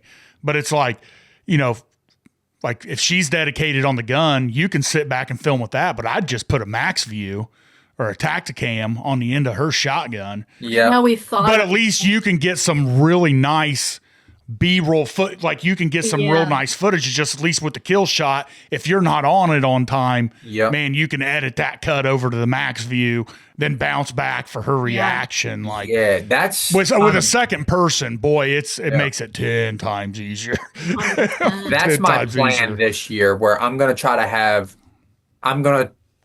kind of step back a little bit off the gun a little more. And like I was saying about taking others, I have a lot of people reach out to me this year and was like, this summer I want to go. And I'm like, perfect, because I'll put you guys on the guns and I'll start videoing. I'll do the calling, I'll do the videoing, right? And that's kind of my plan, which is going to be nice because I think I'm going to get a lot better footage. And I always told myself, I was like, if I ever get to the point where I I let a coyote walk because of a camera, I was like, I will throw that camera in the trash, right? I told myself that. I missed a handful of coyotes this year, not shooting them. Me and Elayna had coyotes at 25 yards this year, and we did not get them killed because they were not on camera. And we left that woods there, and I was so mad, right? Afterwards, thinking back, and Shoot it, Whitey. I'm like, I'm like, oh my gosh. And I'm like, I'm not shooting them because my camera's right to my right, and the camera's showing a little pine tree needles in the way.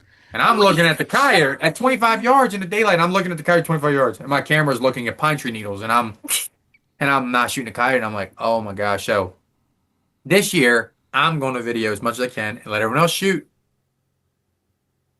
But I'm still going to tell them Vice shoot versa. it, and I'll try to get them on film. But I did miss out on some coyotes for sure. But this year, I am gonna get more people to shoot, try to get better footage. Now I'm not. It's tough, man. It's like that was I mean the buck, well, like my buck this year. I shot him with a bow. And I know in my heart of hearts, if that camera wasn't there, I mean, because I had banging footage of him. I mean, he was full screen. It was beautiful. And I ended up hitting high on him. And then I ended up shooting him 2 weeks later with a gun. But I know if that camera wasn't there, in my heart of hearts, I feel that I would have just 10. I mean, he was at 10 yards, 12 yards, whatever. Like I would have 10 ringed him. Yep. But I was so focused on that camera when he was coming in and the way he came in, the way I draw, like I knew the window I had, like, okay, I got to get him here. So like, and I don't, because you don't want to stop. Like, so it's like you get the camera ready. You want to make everything's focused. Like you're messing around with everything, getting them walking in, grab the bow, get back. And then you get pulled back at him. Then you're watching your camera. Okay, he's in frame. He is where he needs to be. So you stop him. And then you start your shot process. Well, I'm fairly confident somewhere throughout that, I know I pulled. I missed the step. Like he's so close. So it's like, and he's quartered away. So like you want to be back and high because you want to send that, you aim for exit, right? And I was high and back. I was just a half inch too high. But my mind, I know that's what threw it off if I wasn't filming. But then leading up to that, kind of the point I'm getting to is I let 6-8 deer walk because I couldn't get them on film. So it's like, and I mean, a good friend of mine told me that when I started filming, and it's what he does for a living. And he told me, he said, it'll save a lot of animals' lives. He said, if this is what you're going to do, if you're going to film, you got to ask yourself, what are you going to do with it? Okay. Then you figure out what you're going to do with the filming or the video. Then it's like, you can't just be shooting everything and it not be good. Like, why are you doing it for home movies? Just like, it's no big deal. But like, man, if you really want to edit these things together and put them out, like, competition's fear out there, right? Everybody's got a camera. Mm-hmm. Everybody's putting some kind of footage out there. So it's like, you want to be good. You want to be a little bit different. Then it's like, oh man, how are you going to get good? Well, you got to kill a lot of things on film and you got to get them on film. So you're letting a lot of stuff walk, and it's coyotes. I'm with you, dude. Which nighttime, a lot of our stuff's thermal. I can just set the camera up out there to get kind of like the B-roll facing back at us in IR or whatever.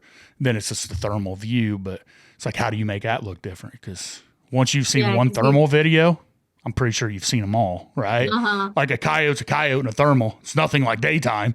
It's just like there's just white image or black, whatever you're, if you're white hot, black hot, whatever. But like how do you make that different without you made a video. You made one thermal video on YouTube, and he's like, I don't really have a whole lot of stuff. You don't have much to show but the kill, it's hard it's just not saying you can't get production, but other than that, it takes so much more to try to get a good diverse, entertaining nighttime video with the B-roll and everything else. I'm like, holy crap. So I'm not. There's a lot. Yeah. I remember Brandon, man, when I was really got into, I was like, I want to produce at least 13 videos this year.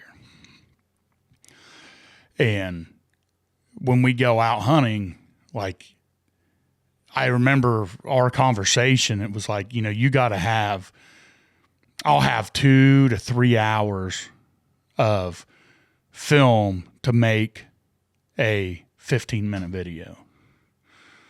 Yep. And then by the time you get all the scope video, then all everything and get set down to make it, which I feel they're somewhat easy to watch, but I mean, I don't know, everybody's got their own opinion, but it takes me a couple hours to edit all that.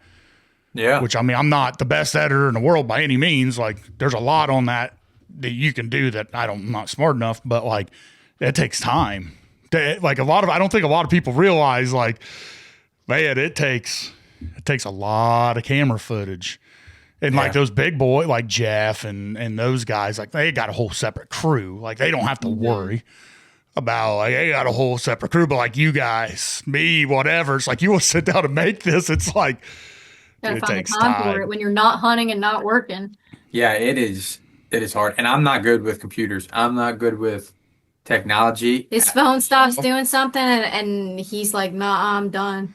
I'm not doing it. I'll throw the dang things away. You know what I mean? I tell people it's funny because everyone's like, how are you not good with technology, but you can run thermals? And I'm like, it's got 4 buttons on it. I'm like, I sight them in, right? I know how to sight them in. I can do the settings and stuff, but I can change my screensaver on my phone. You know what I mean? That's about it. Same thing. I sight them in, video on them, and that's it. I do not like high tech stuff. I'm not high tech, man. I'm very, very simple. Hey, I'm 40 years old. I always say I'm I'm a hydraulic, not electronic. Yeah. That's yeah. But I mean, I figured it out. But but to make it different, that's what's so tough about, I think, the thermal side of video and coyotes is that's why, in all my videos, I try to put the sounds we're using, how long I played Shelter Belt 2.5 minutes, and then the coyote shows it. So that way it's just not a 10-minute stand of you just watching us scan our thermals. Yeah. You'll see a little bit. I'll try to explain what sounds we're using. Boom, the coyote comes in. We shoot the coyote and then do a little post hunt, and then boom, it's on to the next one. And it's weird too, because YouTube will copyright you if you put music. And I'm like, well, then we're just watching a silent video. And because our scanners don't have sound, but our scopes do. Yeah. So it's It's kind of silent on a thermal video Right. for the Well, most there's part. tricks to that, which I'd be able to help you out with if you ever wanted to. Yeah, But I talked to there's tricks to that I've stuff. seen I some talked people to who have looked into. well, so you're a bow hunter. I assume 90% of bow hunters would know Seek One, right? Oh yeah, Lee. Yeah. All right. So last year, like not just winter, but the winter prior to that in February, the Great American Outdoor Show in Pennsylvania, Harrisburg, PA, happens every year. And the Seek One boys came. It was their first time at the show, and they came to their booth, and it blew up, right? Like they had so many people there, and they come by the booth and was talking to us, and because we work with Bearing Optics, so we help them sell the thermals, and that's just the stuff we've run. And they came by our booth and was talking, like, what's going on? And we kind of give them the rundown, and they were like, yeah, we'll stop back by. Well, we're big bow hunters, so when we called a break, we went to the archery section because that's where they were. We were in like the big NRA hall. It's humongous with all the suppressor companies, firearms, scopes, everything. We ended up going by their booth, called them free for a second, talked to them, and they were like, "Hey," they were like, um, "Where like, they want to know where we live, where we hunt, and this and that." And we were like, "We're only an hour from the complex." And I told them, I offered them, I was like, "If you guys want to go hunting sometime," they've never done that. I said, "We'll take you." They were like, "Oh my gosh!" Right? So we want to go hunt coyotes, fox, whatever, and we're thinking, we're like, man, like this would be really cool, man. We get out and get with the Seek One guys, like that's a dream. So Right. I Right. ended Get up home with Lee catching, Ellis. Yeah. yeah, I ended up catching the Boogaloo flu right while I was down there and got sick as a dog. Laid in the hotel room for like the next 4 days and couldn't ended up not taking them. And we talked back and forth since A last whole year, year. and then this past winter, Lee and Drew were there, and then the younger boys, like their intern boys or whatever, I guess if you will, um, Alex and Griffin. And who else was it? I think those two were the only ones that this year. And then there was another YouTube channel, other boys that are real good friends with them that are right there in Georgia with them. Feathered Tines. They were there as well, and they were like, "Do you guys want to hunt?" We took them hunting this year. Lee didn't go or Drew didn't go, but the Griffin and Alex, the younger boys from Sequon went, and then a boy named Nico, he went, and a kid named Caleb went. And we took them out, and they were like, "We don't even care. We just want to kill fox." Like they're like, "We don't got fox, and we want to kill fox." And I was like, "All right, we're gonna get footage down, right?" And they wanted to make a video, and I'm like, "Perfect," because they know what they're doing. I don't know what I'm doing, and it all came down to finding out like we ended up not making a video out of the whole thing, but they were kind of teaching me because I was like, "How would you guys video this?" And they were like, well, they were kind of telling me it's a lot of work, a lot of editing to the whole getting the sound and matching it up, and which is probably like what you do too. But they were telling me that when I figured it out, I was like, oh God, I better just stick to daytime hunting videoing because that is so much work, man. But we did take them out and we killed two fox and killed a raccoon off of a farm for a guy who has coon problems. And then at the same farm as that, we called in a quad. We called four coyotes in, and two of the boys that were on the gun. I had them range find. So we had these coyotes answer us, and I knew they were there. I knew they were going to be there. This was a spot that I was kind of saving to take them. And we got there, and they did exactly what I thought they were going to do. Well, I ended up circling around us in this field behind our field, and we seen them right cut through the tree lines, and there's a power line going down through the woods, and I seen them cross over, and they came back. And they peeked out again and they went back in the woods. And I was like, we're making a move. They started howling and screaming. And I'm like, now's our time. And it's ice on the ground, snow's crunchy, it was loud. While Lots. they're howling and carrying on, I was like, we got to go. So we take off across this field, cut the distance in half. We get set up, and I told them, I said, be ready. It could happen fast because I don't think they're far. They should be right inside this wood line. And I said, range find that hill. There's a little hill, there's a little clear cut in this power line. I said, range find it. That's where they're coming out. I want, because first time hunters and stuff, try to get them to range find and stuff. One in time, I'm like, let's do it now. And they both, one said it was one said 199, one said 204 or something like that. And I was like, all right, 200 yards, right? I was like, and they come out, I said, put it right on the shoulder, pull the trigger, right? I called these dogs in, man. They came in picture perfect, came right where we wanted them. I stopped them. I said, "Get ready." I stopped them. Bang, clean miss on the first one. I'm like, oh, runs off. Another one come right in behind it, bloop, and just stopped right there. I'm like, I told the other one, I said, "You shoot." He shoots. Bang, clean miss, and I'm like, what the heck? And they're both like, we're on them. We were both on them, and the videos. I had the videos going on the scope. They were both on them, and I'm like, something ain't right. So I said, let me see it after it was all done. I range find it. It was like 260 something yards. It wasn't. They range find. They must have hit either grass or just the wrong spot, and that's on me. I should have checked, but they both said such similar numbers, and I thought, Right. I don't even second guess, right? And like that was on me, and I felt bad. I was like, dang it, but they left happy. They was the first time I think all of them actually, first time they ever did anything like that. The one boy from Secret One came down and actually bought 2 scopes and went back to Georgia and been hunting and killing stuff with it. And they're all fired up. And we're gonna try to make a trip this summer and go down and shotgun hunt and thermal hunt with them a little bit this summer. But it was needless to say, it was a cool experience. Now, it's friends for a lifetime, and now every year that'll be kind of like a tradition that they'll come down. That's awesome. So yeah, it was pretty cool. And they got spooled too, man. They got to run some of the best stuff.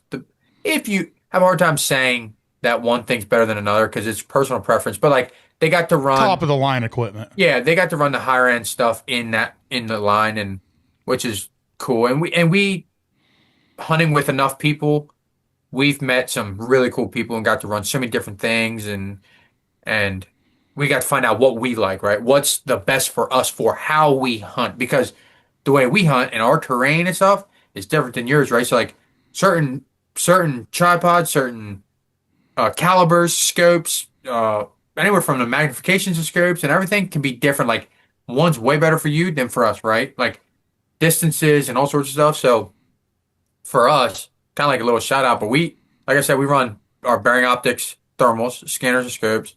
Um, Tripods, we run Fat Boy tripods, and I've run a bunch, man. I death grips to old trigger sticks, dude, like the Primos, to Two Vets, Warrior, um, some of the cheap like Amazon stuff, and Mhm. and they all I've killed with everything, right? But for us and the way we hunt and what I need, and I hate to say this because it sounds bad, but not in a bad way, but I'm rough on my stuff. Man, my stuff gets beat up. I mean, thrown in the truck, dropped in the mud, like it gets beat, you know? So I need something tough that's going to be reliable, you know? And for us, the stuff that we run, it took us years and years to figure it out, but was the stuff that worked the best for us. And Lucky Duck, like I said, I ran Fox Pro for years. I have a lot of buddies who run Fox Pro. I ran the Patriot, I think it was the Inferno or like the next one up or the something like that. And then the X24, I've been around that a lot. The Shockwaves. I ran a lot of different Fox Pros and they worked, you know, I killed stuff. But when I got to my Lucky Duck, and people get on me all the time, they're like, you're from PA. Fox Pro's a Pennsylvania company. What is wrong with you? And I'm like, that's the whole reason why, too, because Everybody's got them. everyone's got them, right? So I started running Lucky Duck. Now you start to see it around here a little more, and it's like, oh, but it's okay. It is like, what it I is. want what you have. How much is that? And you're like, But ugh. I started running the Lucky Ducks, and it was just reliable. I never had issues where me and others have had issues lots just from the people I talk to often that my Fox Pro, the speakers were going out a lot. And like that can be 5 out of millions that they sell, right? So I'm not bashing the company because Fox Pro makes phenomenal stuff. But for me, I had better luck. Maybe it was because nobody was running the Lucky Ducks. Maybe it was the different sounds or just confidence in it, you know? And I liked the remote. I'm very simple. And like I said, I'm not good with technology and downloading sounds was as easy as it got for me. Put the SD card in, copy, paste. Like it was wham bam. Done. And I needed Right. that. I like that. And tough, man. Tough as crap. Like I said, my stuff gets beat up. And I don't know why I'm so hard on it. I try to be very gentle and like you'll watch me and for Well, you 9 times use out of it. the night, right? I'm like, people are like, why are you being so like picky and soft with your stuff. I'm like, I'm trying not to break my stuff, but then one time every night I'm kicking my car, dropping, stepping on my car, not seeing it, or you know what I mean, slamming the tripods down on accident, things that shouldn't happen. And but yeah, so I mean, you find out what works for you, the way you call, the equipment you use, how you like to set up, just whatever it is, you find out what works for you and run that, because confidence. I say it all the time. Confidence is everything. There's times where bow hunting, I shoot a lot of 3D. I'll range find something, or times I won't range find, and I'm like, that's 30 yards, and it's 38, 39 yards, but I didn't know, right? I'm like, I'm confident, and I shoot it for 30, and I smoke it, right? And you range find it, and you go, all right, if I would have range finded that, and then shot that for 30, I would have missed the whole target, right? I'd have undershot. But there's something seriously to say about confidence in your equipment, and true confidence that is a difference maker. And that's what it is. And like I said, stand set up, like where you're going to set up can be the difference maker in killing them and not. And it don't matter what sounds you use. It can be you're 50 yards closer or 50 yards downwind, or stand location is more important to me, I believe it, than what sounds you play and what call you run and what guns you use and everything, 100%. 100%. It's wind, Yep. wind, location. Exactly. It all boils down to that 100%. Exactly. Yep. That and confidence, and dude, that's it. And then you got the small things that you can throw in there, but that's pretty much all it is, man. And anyone can do it. That's right. Well, hey, we've been going for 3 hours. I know. We're right at it. That happens when you talk about hunting, man. That oh, it flows good, man. I've thoroughly enjoyed this conversation. It was awesome. Me too. Us awesome. as well. We appreciate it. Yeah. Anybody that's out listening to this and they want to find either one of you guys, plug whatever you want to plug here. Give your Instagrams or whatever else. You can find me, whether it's Facebook, it's Kameron Clark. Instagram is Kameron Clark Outdoors. I believe it's Kameron Clark Outdoors, ain't it?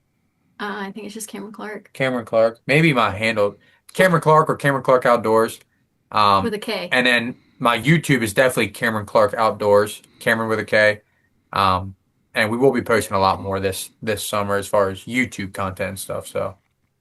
And for me, it's everything that I have. I have YouTube, Instagram, TikTok, Facebook. It's all Elayna Outdoors. That's awesome. Well, once again, man, both of you, I really appreciate you taking the time coming on here. Yes, sir. Hopefully, Thanks for having us. Yeah, it was a pleasure.